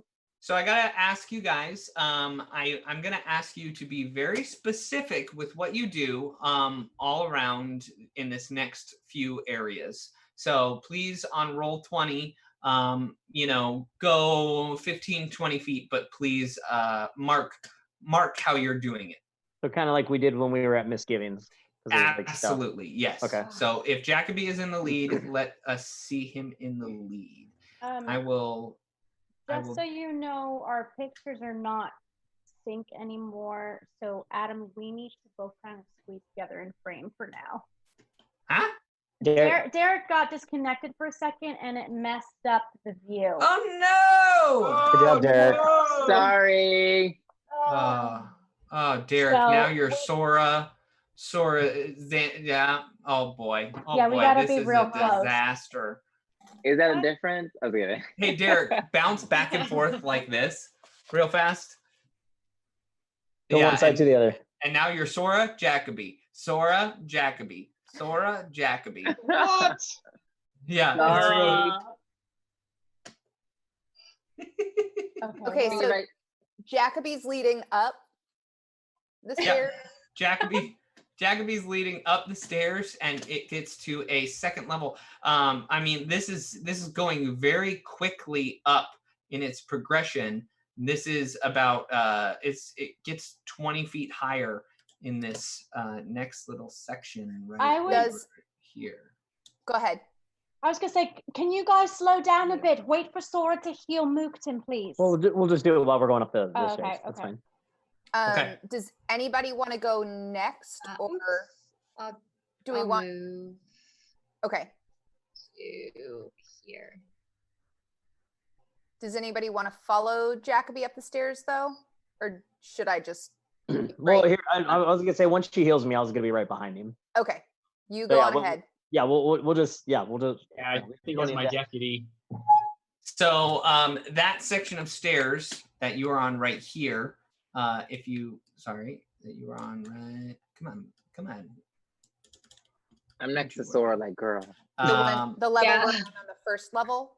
Yeah, that actually goes up to right over here. Do you want moderate or light? Moderate, please. Yeah. I'm gonna borrow your. Okay. So you start making your way up the stairs, and I'm just gonna move you guys around in the order that you were in, over to the 14. stairs. Thank you. Yeah. Okay, so it's Jacoby followed by Mookton, then Sora, because she's healing him. And then Lottie is right there, followed behind Xander and Vincenza. What order are you falling in behind? Xander, Vincenza. I'll go last, so he can be. I will second to last. Okay. Yeah. I can tell you all that you are starting to hear some creaking from the floorboards. Is it us? From us walking on the stairs? From where, Ben? From below you. You're starting to hear creaking from below you. Can I make a perception check to see what that is? Yes, you can. No, I cannot. That is 5. Well, Jacoby, you actually think, it's probably just the old building that's making the creaking sound. Yeah, it's probably just this old building. Quiet there, building! All right, make your next advancement. We're trying to be sneaky. And so it does go up this way and around. So basically from left to right, all the way up. And it continues to go up and up and up and up. I'm gonna start just a little bit behind. Right there. I'll follow behind Luke. Okay. And, I'll catch up to Sora. And then I'll catch up to Lottie. And Sorry, I'm going to message Rady real fast because I don't know if he knows that this is happening. I think he's fixing it because Adam and I are fixed. So Okay. Perfect. Yeah. Working on it. I won't touch my screen. Well, I think you just logged out. It is. Yeah, there we go. It's all Thank you, fixed. Rady. Thank you, Rady. Thank you, Rady. Ben, can I actually use Profession Sailor? Specifically, like a ship would creak underneath you and you can go higher and I would know what's safe and not. Yeah, absolutely. Can I use that? Yeah. This is where we're at. Ooh, that is a 19 on the die, so 25. Okay, these floorboards are about to crack underneath you. Yep, they're gonna crack. We need to go faster. Go. Uh-oh. Okay. So that's one round. And then the next round, where do you guys get to? So if you are moving your complement of speed, I'd like to know where you get to. Full complement? Like double move? I don't know. Does Jacoby run up the stairs or does he listen? Does he you tell me what Jacoby does. I'll I'll hoof it. Yeah, let's run. Okay. And show me how you end up. Here Oh. is a double move. Okay. I was told to run, so I ran. Okay. Everybody, this is I need to know your next round of movement. So show me where you get to. I mean, I'm gonna a lot of Zelen, and oh no, I was keeping behind him a little bit. Okay. Lot of Zelen, so I'm like, oh yeah, I'm going. Is that as far as you get, Sora? Yeah, that's a double move. Oh god. Oh boy.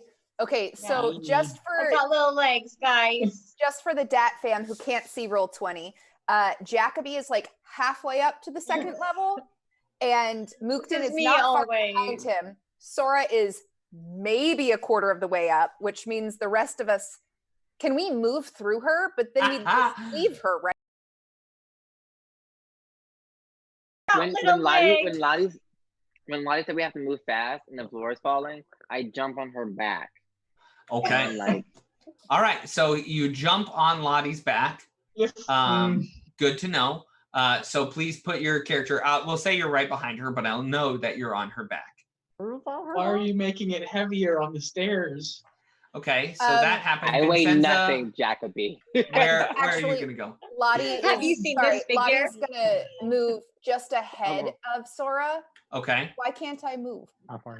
10 feet ahead of Sora, much as where I she can. could jump and grab Your if movement? necessary. But Okay, but you do have Xander on your back, I have Xander on my back. and then Vincenza, you Like are a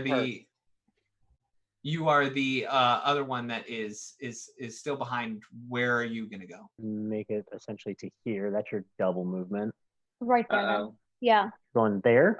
Or Give no, me a go a second, little bit behind guys. just in case. You wanna go Yeah. and right there? Yeah. Okay. Right there. Okay. Now, the thing is that if two or more people are on adjacent squares, that the stairs overload with the weight. And after a certain amount of time, the stairs just crack and buckle underneath you. Unless you're 10 feet apart, which you're all 10 feet apart. Except for Lottie and Xander, because Xander decided to jump on Lottie's It's okay. back. It's okay. So I'm gonna need a reflex save. Except not from Xander, right? Oh no, Xander definitely needs to do a reflex Okay, save as well. I'll give him a little bonus because he's on your back if you pass. Use your edges Derek? if you've got them. Yeah. I Oh yeah. okay. I'm okay. Okay, I'm okay. And I will say the Java Man 1964 donated $35. Edges for everyone. Edges for everyone, including me. Oh. Ben got some soup.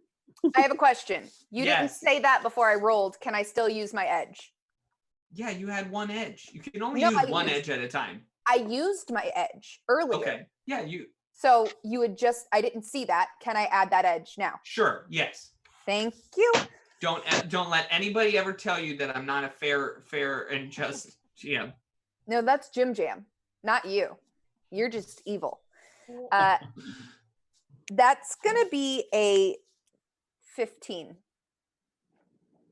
Well, thank goodness you rolled and used your edge, because a 15 is exactly the save that you needed. However, I need something from Xander. I need a reflex save. Where is he? Xander was just like falling off the stairs. He I'm actually out. got My headphones die. I'm trying to look for my other ones. But wait, do I add my roll to anything? Yeah, I'm gonna give you. Yeah, it's a reflex save, but I'm gonna give you +2 because you're hanging on to Lottie. But you also have an edge, giving you an extra +1 if you'd like. So you could have a total of Use your +3 edge. on this. Use Do your it. edge. Well, it's not gonna do much, but I got 6. Oh yeah. So Xander is not able to hold on while Lottie makes this jump. You go, "Ah!" and falls backwards, and he falls down, crashing to the ground below him. And he actually takes,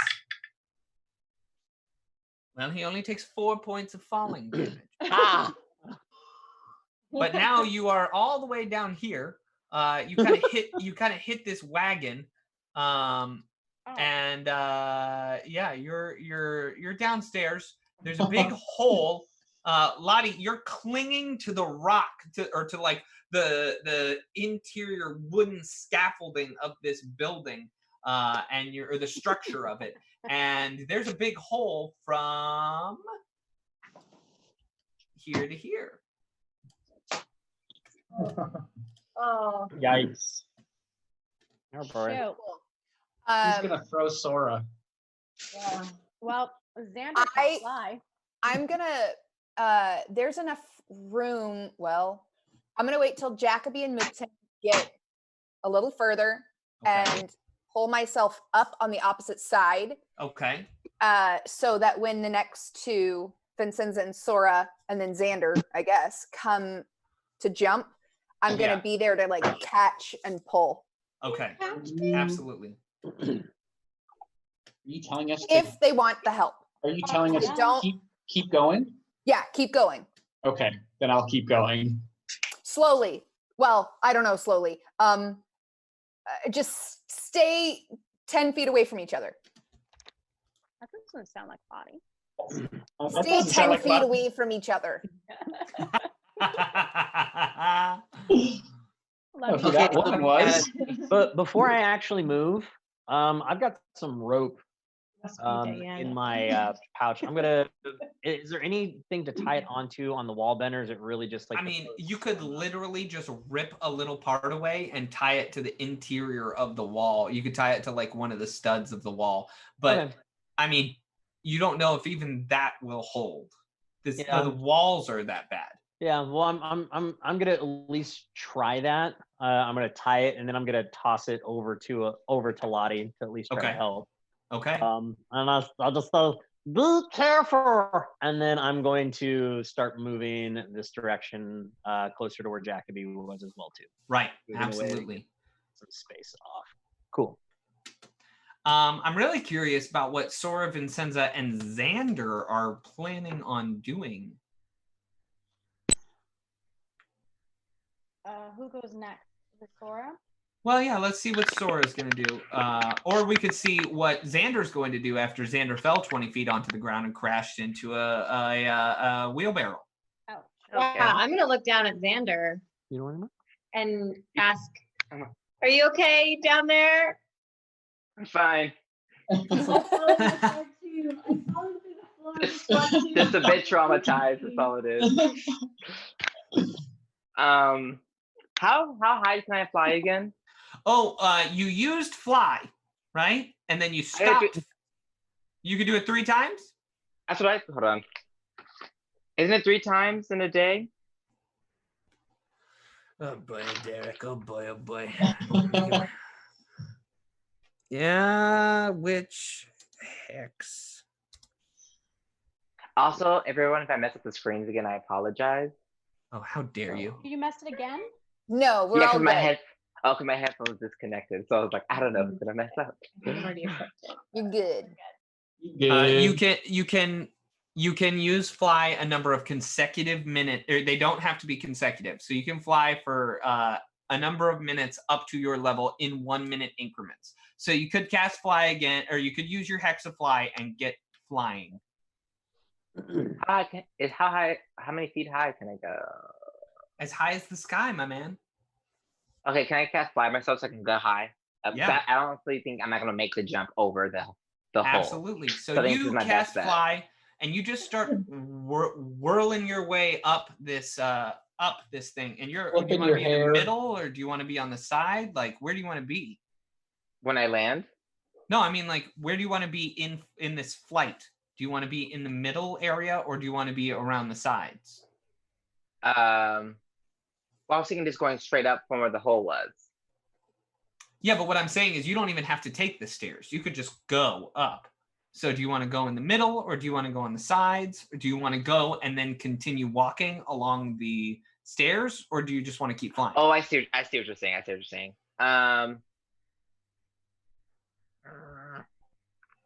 Well, I don't want to go all the way up by myself because something's gonna be up there and I'm gonna die. So You can keep pace It's with like your get group, but lonely. just in the middle. well, I can. like I'll an go invisible up higher elevator. to see what's going on. Sure. All right. So you go up higher than the group. We'll come back to you in just a second. Sora, what are you going to do getting over this hole? Okay, I'm gonna try and jump. But I also want to point out that I have a ring of jumping, which is a +5 to jump check. Nice. All right. So you're going to make this jump. Let's see it. I'm gonna use one of my edges. Okay. Do you maybe want to maybe use your reroll that you have, or do you have a reroll that I gave you, or? I don't think so. Okay. Well, then here you go. You got an edge. You got a +5. You're a jumping fiend. Okay.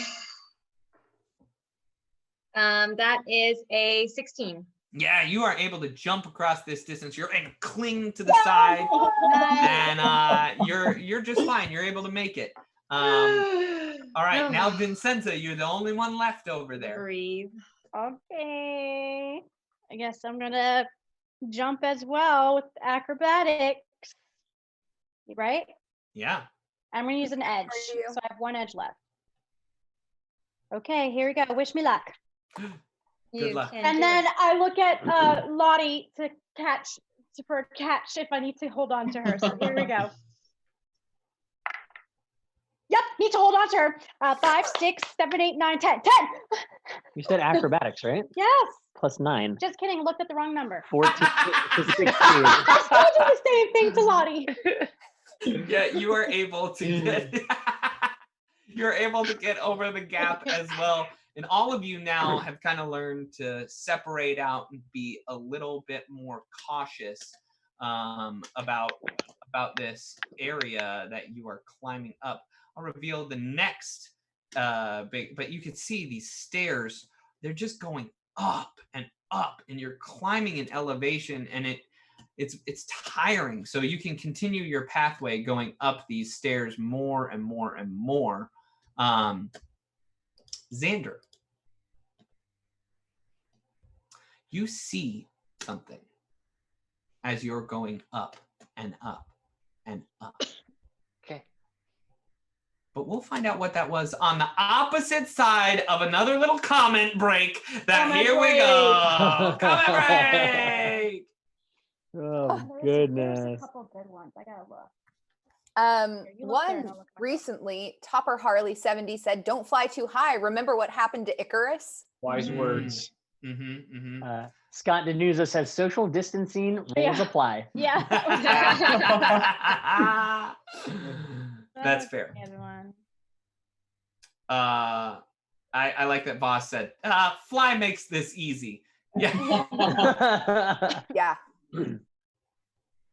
I love a Steven comment too. I'm in for life. Evil Jim Jam That's what I equals was looking fair for. and just. Yeah. At Jason Bowman equals benevolent. GM Ben, pure evil. Yes. Yes. But Scott Januzzo is enjoying this. So that's good. Oh, thank you. Thank you, Scott. good, Scott. It's Lucas Martinez said that Xander went full Yoda backpack.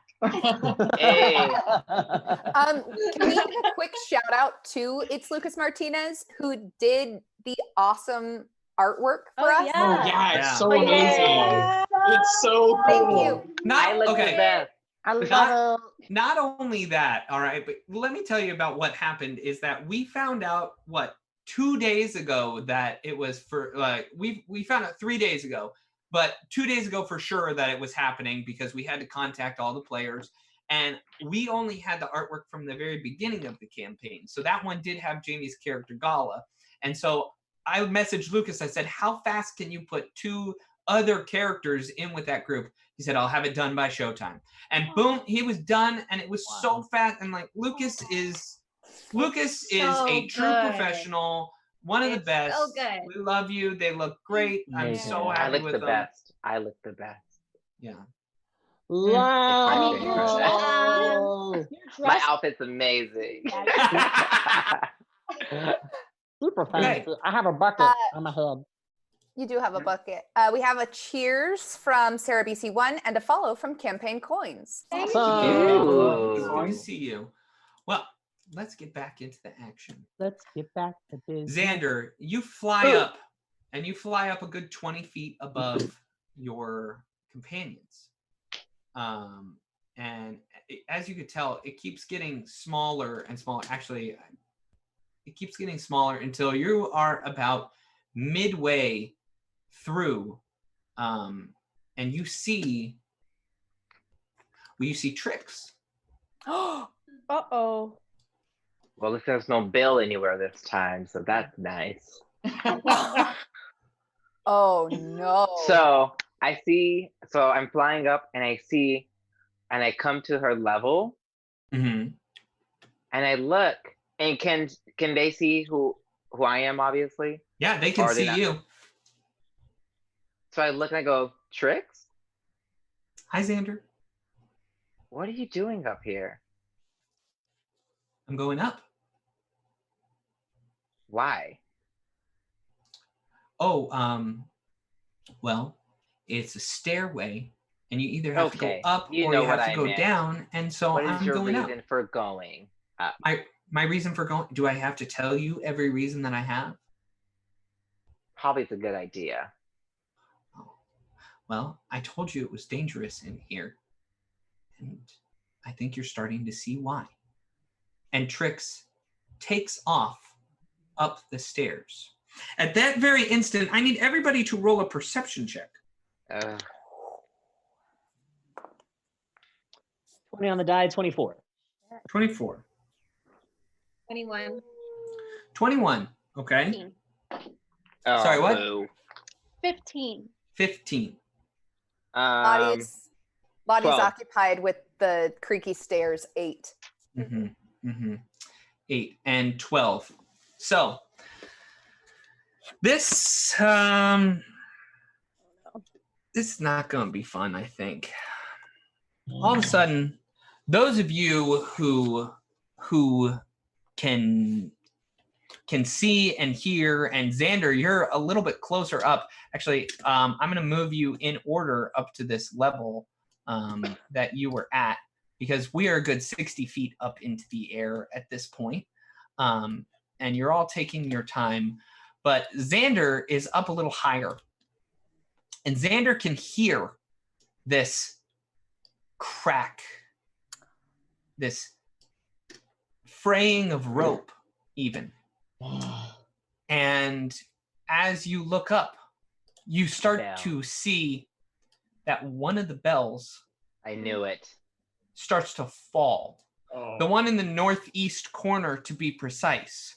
So you're all a little bit away from it, except that it bounces off the wall. No. And starts crashing in. And it hits. Well, it starts to basically swoop in and smash into Lottie, Mukden, and Sora. Now, Mukden, you were able to see it, correct? And so were you, Sora. You were also able to see it. So you get a reflex.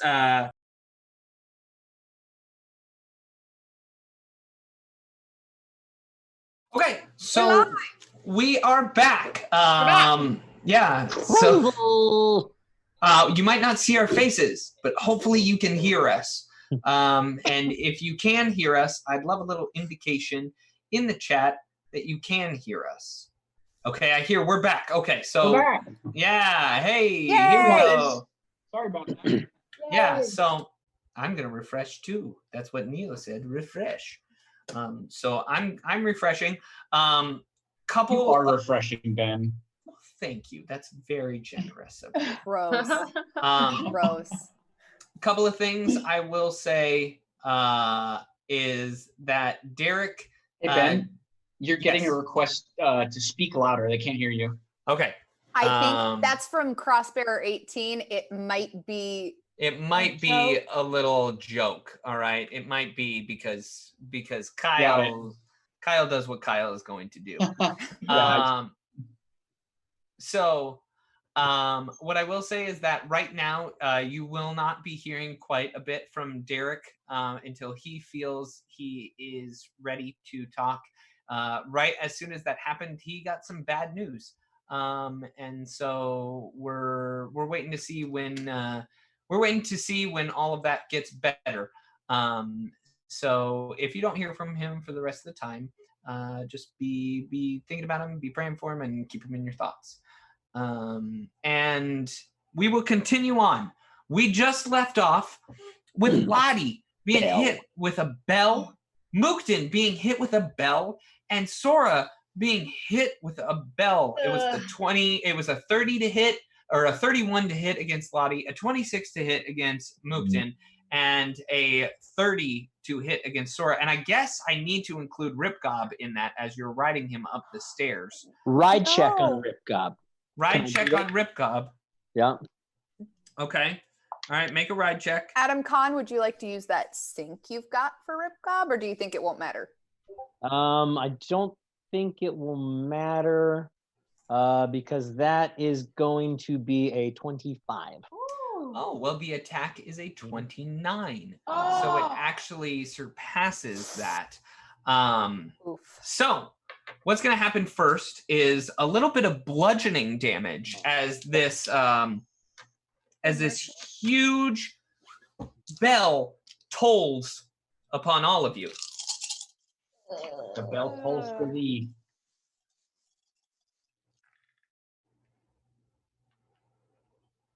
$21 points of damage. Holy crap. Or could have done better. Could have done better. Yeah, I'm gonna use my mercy. Okay. All right. That's a good call. That's a good call. Using So, your mercy. 21. It goes down by our level. Correct? Right. Yes. Okay, so that'll be 14. 14. I know I some of will you also have a mercy. also use my mercy. Okay. Okay. Oh, Sora, are you going to use your mercy? No, but I had the 5 temporary hit points. That's true. You had 5 temporary hit points, so that's I'm good. gonna use those. Now, okay, so what happens is those go away first, and then the rest of it will go away. Can I use my mercy on Ripgob? Yeah, I don't see why not. I'm gonna do I it have on a question. him. Can I use my mercy on Ripgob? No, unfortunately, your mercy is only for you. But now that that happened, it creates another huge hole in the floor, and I'm gonna need reflex saves from the 4 of you.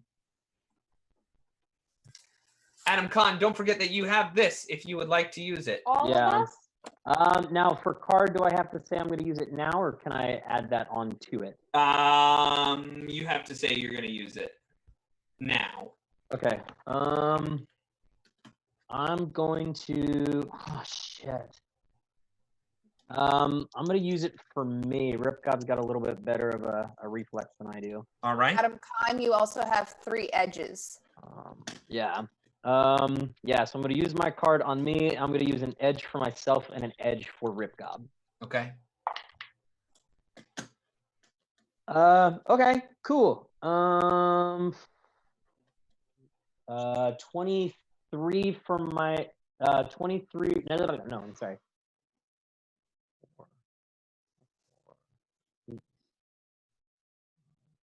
21 for myself and a 21 for Ripgob. We may have to hold on because everyone's saying they're buffering.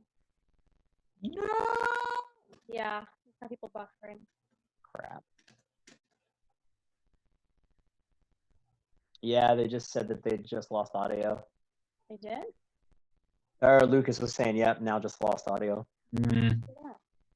Uh-oh, are we back now?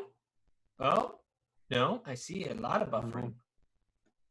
It looks beautiful. Adam Brady, you have done a fantastic job in the minute time that you have been given. You've done a fantastic job. The background of it looks great. So for those of you that don't know, the background of this is, I didn't give it to Adam. He pulled this image. That's actually Miss Giddens. Is it? Wow. Yeah, that's the well. I want to see. I don't see it. Oh, I see it. Hi, everybody. Hopefully we are back auditorily. Hopefully you can hear us. I'm going to wait once again. I'm going to, well, I guess I won't need to refresh. I'm just going to wait a little bit to make sure that you can hear us and that we're good to go. How's everybody doing? How are you feeling right now? I'm Nervous. Yeah. I'm like, ooh, creeped out. Yeah. Yeah, I'm concerned about the fallout from these spells. Yeah. It'll be fine. Yeah. It looks like Derek is going to join back in. So I got to tell him to unmute himself and bring himself back in.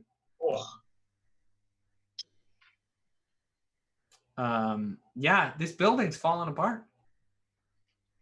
Nobody's Can you guys responding. hear If they me? can hear us. Yeah, Yes, we can hear you. I don't know. I'm trying to do the video, but I think someone else has to do it. I cut your video feed, so I actually think you have to do it because I'm not seeing a way to do it. It's saying you cannot start your video because the host has to disable it. What? I don't know what I'm doing. All right. So let me see if I can get you in here.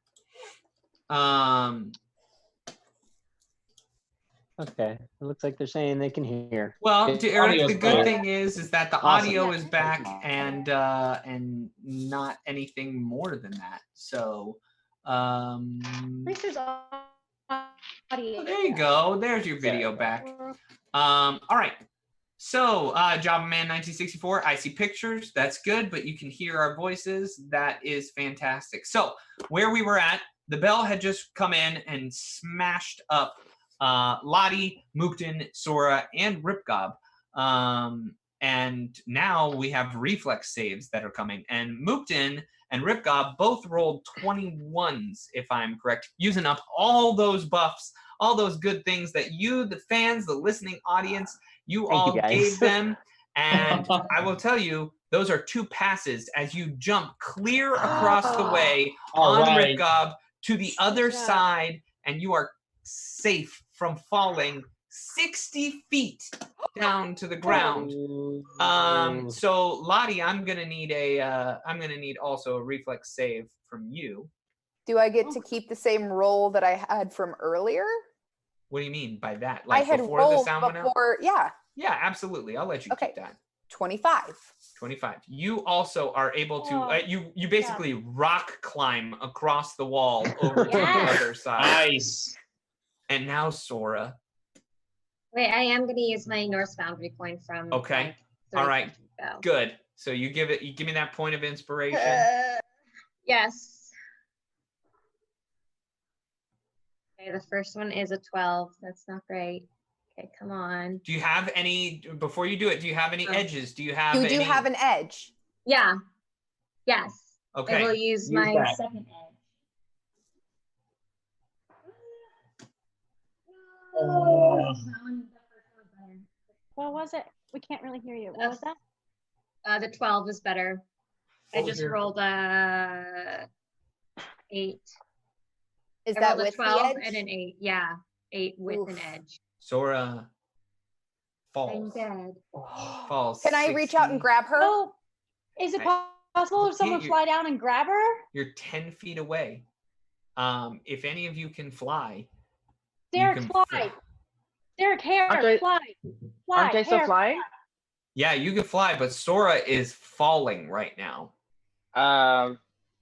Can It's your girl, Derek. I go dive down and get her?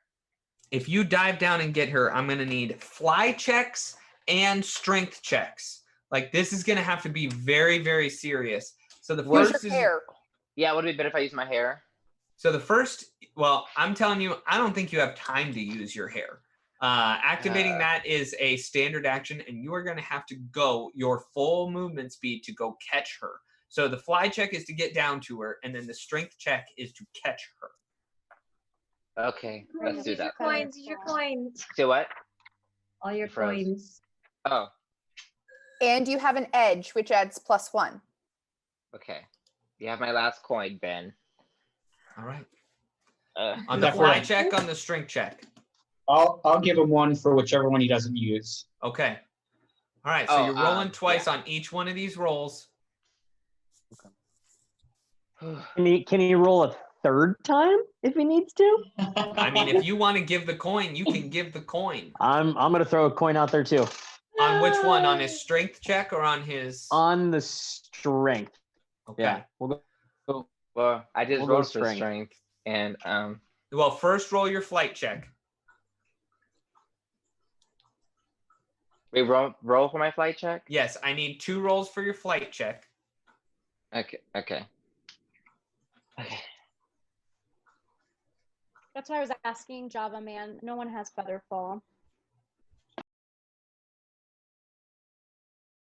Said for strength, right? You're rolling your I got fly the wrong first. one. Sorry. Fly. Fly. Sorry. Fly. I got 12 plus 1. And did you roll 2 of them? Wait, is it 2 for fly or just 1? No. I'm confused. You have 2 rolls. You have a coin use for 1 fly check. So you've got 2 rolls for fly, and then you've got 3 rolls for the strength check. Got it. Sorry. 3 rolls.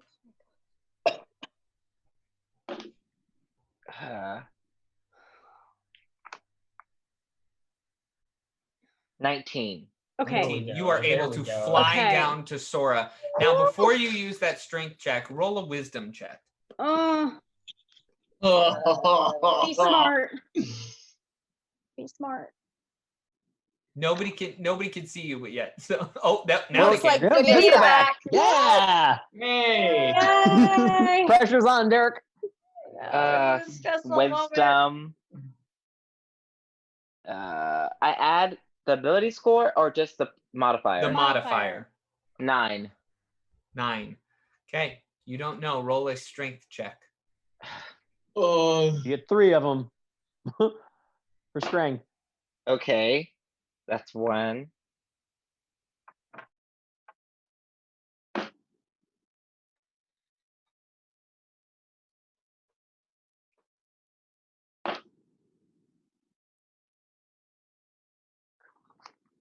This is so suspenseful. I know, it's killing me. 26. 20. No, that's not You said possible. 3 times. Yeah, you don't get to add them together. Oh, that's what I did for them. What are they? 18. It was 18, 4, and 4. Yeah, right. You liar. No, 18, 4, and 4. It was 18. Fell on 18. Then it was. All right. Okay, hold on. I did my math wrong too. No, you did it No, right. that's correct. Okay. Okay. So you were able to fly down and grab hold of Sora at the very last second. She doesn't take no damage. Oh. Takes half damage as you have fallen down to save her. She takes 9 points of damage as you're able to catch her at the last second, and she like sprains her ankle real bad on the bottom. But you realize as you set her gently, help her up to the ground, that because of your flight hex, you could actually cast Featherfall. But no. you just in the moment It's in the okay. moment of stress and anxiety, it left your mind real fast. Oh. I know, it says it right there, Derek. It does. Sorry, my Just say brain's that's not what fully counts. here. I'm But you all are alive. clinging to the sides of the wall, watching this bell that just fell down, and it like Sora almost hits it on her way down, and then silence from above you. What do you do? I'm pretty far ahead of everybody else going up the stairs. Can I hoof it to the top? Yeah, if you hoof it, you continue to go up and up and up, and you get all the way to the floor, where the belts are. You can see them, and one of them is gone, and so I mean you're a good 120 feet up. You're way up there. I was going to drop down my 50 feet of rope. I feel like that's a thing Jacoby would do either way. Yeah, absolutely, definitely. So you get up to this point up here, and you see that this bell over here is gone. The northeast bell. Yeah. But everyone else is pretty far behind you. Xander and Sora are down on the ground level. So I'm working you guys back over here. All right. Mukden and Lottie made their reflex save, so they're working their way up the stairs. Vincenza's on the wrong side of the stairs again. Oh. And Xander and Sora are on the ground. Just grab onto my rope. But you're so high up there. The rope is 10 feet away from them for sure at this point. Jump. Lottie will wait for Vincenza doing the same. I got you. I got you. That's far, I don't though. think I can do that. Look at it. It's an L. You could climb along the wall. You could scamper up that way. You could. This wall is not sturdy. You could punch through little portions of it because it's just kind of mud caked over it. It looks like it's unfinished, and you can find the 2x4s to crawl over there. I have a grappling hook. Would that work somehow? You could absolutely toss the grappling hook over to Lottie, and Lottie could sink it in, and it could help you climb up for sure. Okay. Grapple onto me rope. Let me do that. Let me take my grappling hook out, and then tie the rope real good onto it. Okay. And then I'd swing it towards Lottie. So you chuck it over to Lottie. Just roll a d20. 20 on the die. Oh yeah, you just knock it over there, and Lottie grabs it, locks it into the wall. You tie it off to the wall behind you in one of the pieces of timber that are jutting out, and you feel like this is a sturdy thing that you could try and cross. Okay. Let me try. You're going to climb from there to there. Okay. Yeah, roll a climb check. Okay. I'm going to use my last edge. Okay. While she's getting ready to do that, I'm actually going to move farther. I'm going to move to this corner, Ben. And Sora and Xander, are you guys just hoofing it back up the stairs? I guess so. I think we have to. Well, yeah. Xander, you don't have to. You can fly. Is there a way I can fly with Sora? Well, there's a whole bunch of rules to fly. And like putting her, and I put her wherever other people are. I mean, it would be very, very difficult. It would be very difficult to lift a character that is over twice your size onto your back and be able to fly. Oh yeah, that's right. Sora's bigger than me. So I thought she was smaller like me. I might have a solution. What is said solution? I'm glad we went with the third level of the bag of holding, because a human can survive in a bag of holding for 10 minutes. Xander can put Sora in the bag of holding, fly up to where we are, and she can jump out on the stairs. Do it.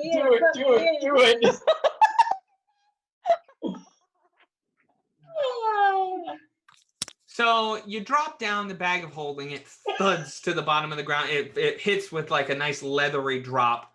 Xander puts Sora into the bag of holding, flies up to the rest of the group, flies up to where Jacoby is, and just dumps Sora out of a bag. How'd you get in there? Sora, it couldn't have been comfortable. It couldn't have been fun. It couldn't have been nice in there. Oh. But you are up there safely. Now, Vincenza, I do need a climb check. Okay, I'm using my last edge. Thank you for my edges. Okay. Here we go. Why don't we just put everyone in the bag of people? 11. Yeah, you make it across this rope just fine, hand over hand. Yeah, it's a rope. It's nice and sturdily in there. You nat 20 that grappling hook over there. Thanks. So you slip over there, and now bag it in my rope, and I bag it. Everybody makes their way up to the top of the bells. You're standing over. Jacoby, you've been up here for quite some time, so roll a perception check or a survival check, whichever one you wish. Is a nat 20 on the die. Nice. Or a total survival of 27. That bell didn't fall for any old reason. It fell because it was cut. Tricks. And up above you, you hear the sound of a door closing. It sounds like it's coming from outside, like you actually have to go out through this wooded area out into the sky and go around the outside of the building. We was just outside. We skipped all this. All right. Come on. Do I see a real immediate path that I can make? I'm sorry, what? I just want to head towards that door. Okay. You get up to the top and you kind of push past this wooden this makeshift wooden door. And in front of you, you see Xander's friend. You see Trix. And all of you can now position yourself. It's this, you guys are coming up over here. Sorry. Coming up over to your, to the west. There's a little opening right there. Oh, okay, cool. And you are all coming in there. And Xander, you're just flying around. You also see Trix. Yeah, sorry, I'm trying to move my body. That's all right. Girls, move your body, girl. Yeah, that one. Oh, the way you ride it, girl. Thank you. Yeah, if you get lost in the fog of war, you are gone forever. Sora, I'm moving you too. So True on Roll20 as it is in life. Yeah. So because everybody can't see Roll20, this is a space that is 30 feet by 30 feet, and we're coming in about halfway up on the western wall, or halfway across the western wall. So Jacoby, you see this Trix, and Xander, you also see Trix, and they just smile at you. They? Because we don't know if they're she or him or how they identify. So got it. Okay, I understand. It's the best bet. I understand. I go, what are you doing, Trix? In the name of the Lord, you will run your arrest. I take his hand and I'm all, shh. Yeah. What are you doing? Did you drop that bell on us? Oh, I didn't drop the bell on you. But you're so sure I'm Trix. Mockmurian is doing many fun things with Trix. And at this point, the person that you thought was Trix morphs and shapes, and the eyes bubble over until there is just no face on this slimy, hideous creature. You've seen them before when you thought you had Aldern and Aisha Foxglove in the flesh. But the truth is, you see creatures known as a faceless stalker in front of you. And two more pop out from behind the door. And we'll pick this up next time. Oh.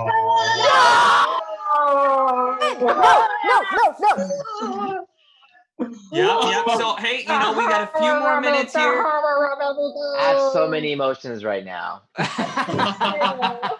many emotions right now. You have a few minutes to read some comments here. Thank you guys all. Thank you guys all for joining us for this, and we're sorry for the technical difficulties, but thank you for sticking through with us. Yeah, thanks for sticking with us, guys. And Voss says, at this point in the session, it ends on a literal cliffhanger. The Java Man 1964 says, the first elevator. Xander is the first elevator. There you go. A very charming one at that. Storms says, the fallout, a couple of players will fall out. So I cannot believe that he went down there and caught you. That was incredible. That was, That was. He's an amazing halfling. Give it I up think to between him. then and now, I just started breathing again. Like I forgot in 10 minutes. Yeah, See, Hannah, Ben is trying to knock you down a hole and get you killed. yeah, it's true. He got That's all he wants to do. That's all I he mean, wants to do. I just literally do what the story tells me to do. It's just somehow Sora's always the one falling through Throw things. Sora into the all the time. plane. All the time. Oh man. And it's Lucas Martinez says, someone clip Jamie's reactions. Yes. No. Ryan Kuhn wants us to go long. Jukebox Raccoon says, go long. That's Coon. Yeah, that's Ryan. Ryan, hi. Shout out to Ryan. I saw Voss I wants saw to the know- Coon part. I was like, I wonder, but I wasn't sure. I should have put, is Voss that you? Oh my wants to God, know are we- Sam. Again next We have week. a snowman. Yes, Oh my Voss God. says again next week. I guess we'll find out. You got to tell people if you liked it. You got to tell people if you want it to come back. I mean, if you didn't like it, then we won't ever do it again. And then, you know what happens? Then we go back to doing this at our own pace. And I don't care what you all say because we love doing it. Yeah, we really had a lot of fun today, though. And now you get to know what it's like to just be at our table. We have a lot of fun. We like each other a lot, and there's a lot of love at our table. And so I much appreciate all of you players. You guys all put your heart and soul into it, and I appreciate it. So yeah, We appreciate you. keep up all the goodness. We'll catch you next time. And if you don't hear from us, then know that we really enjoyed having you for right now. So have a great night. And I know I will see you tomorrow, and Diana will see you tomorrow for Dragons and Things classic Crag Crew session. And we'll see what else comes up in the future. So thank you, everybody. Have a wonderful night. We love you all out there. So have a great night. Bye. Bye.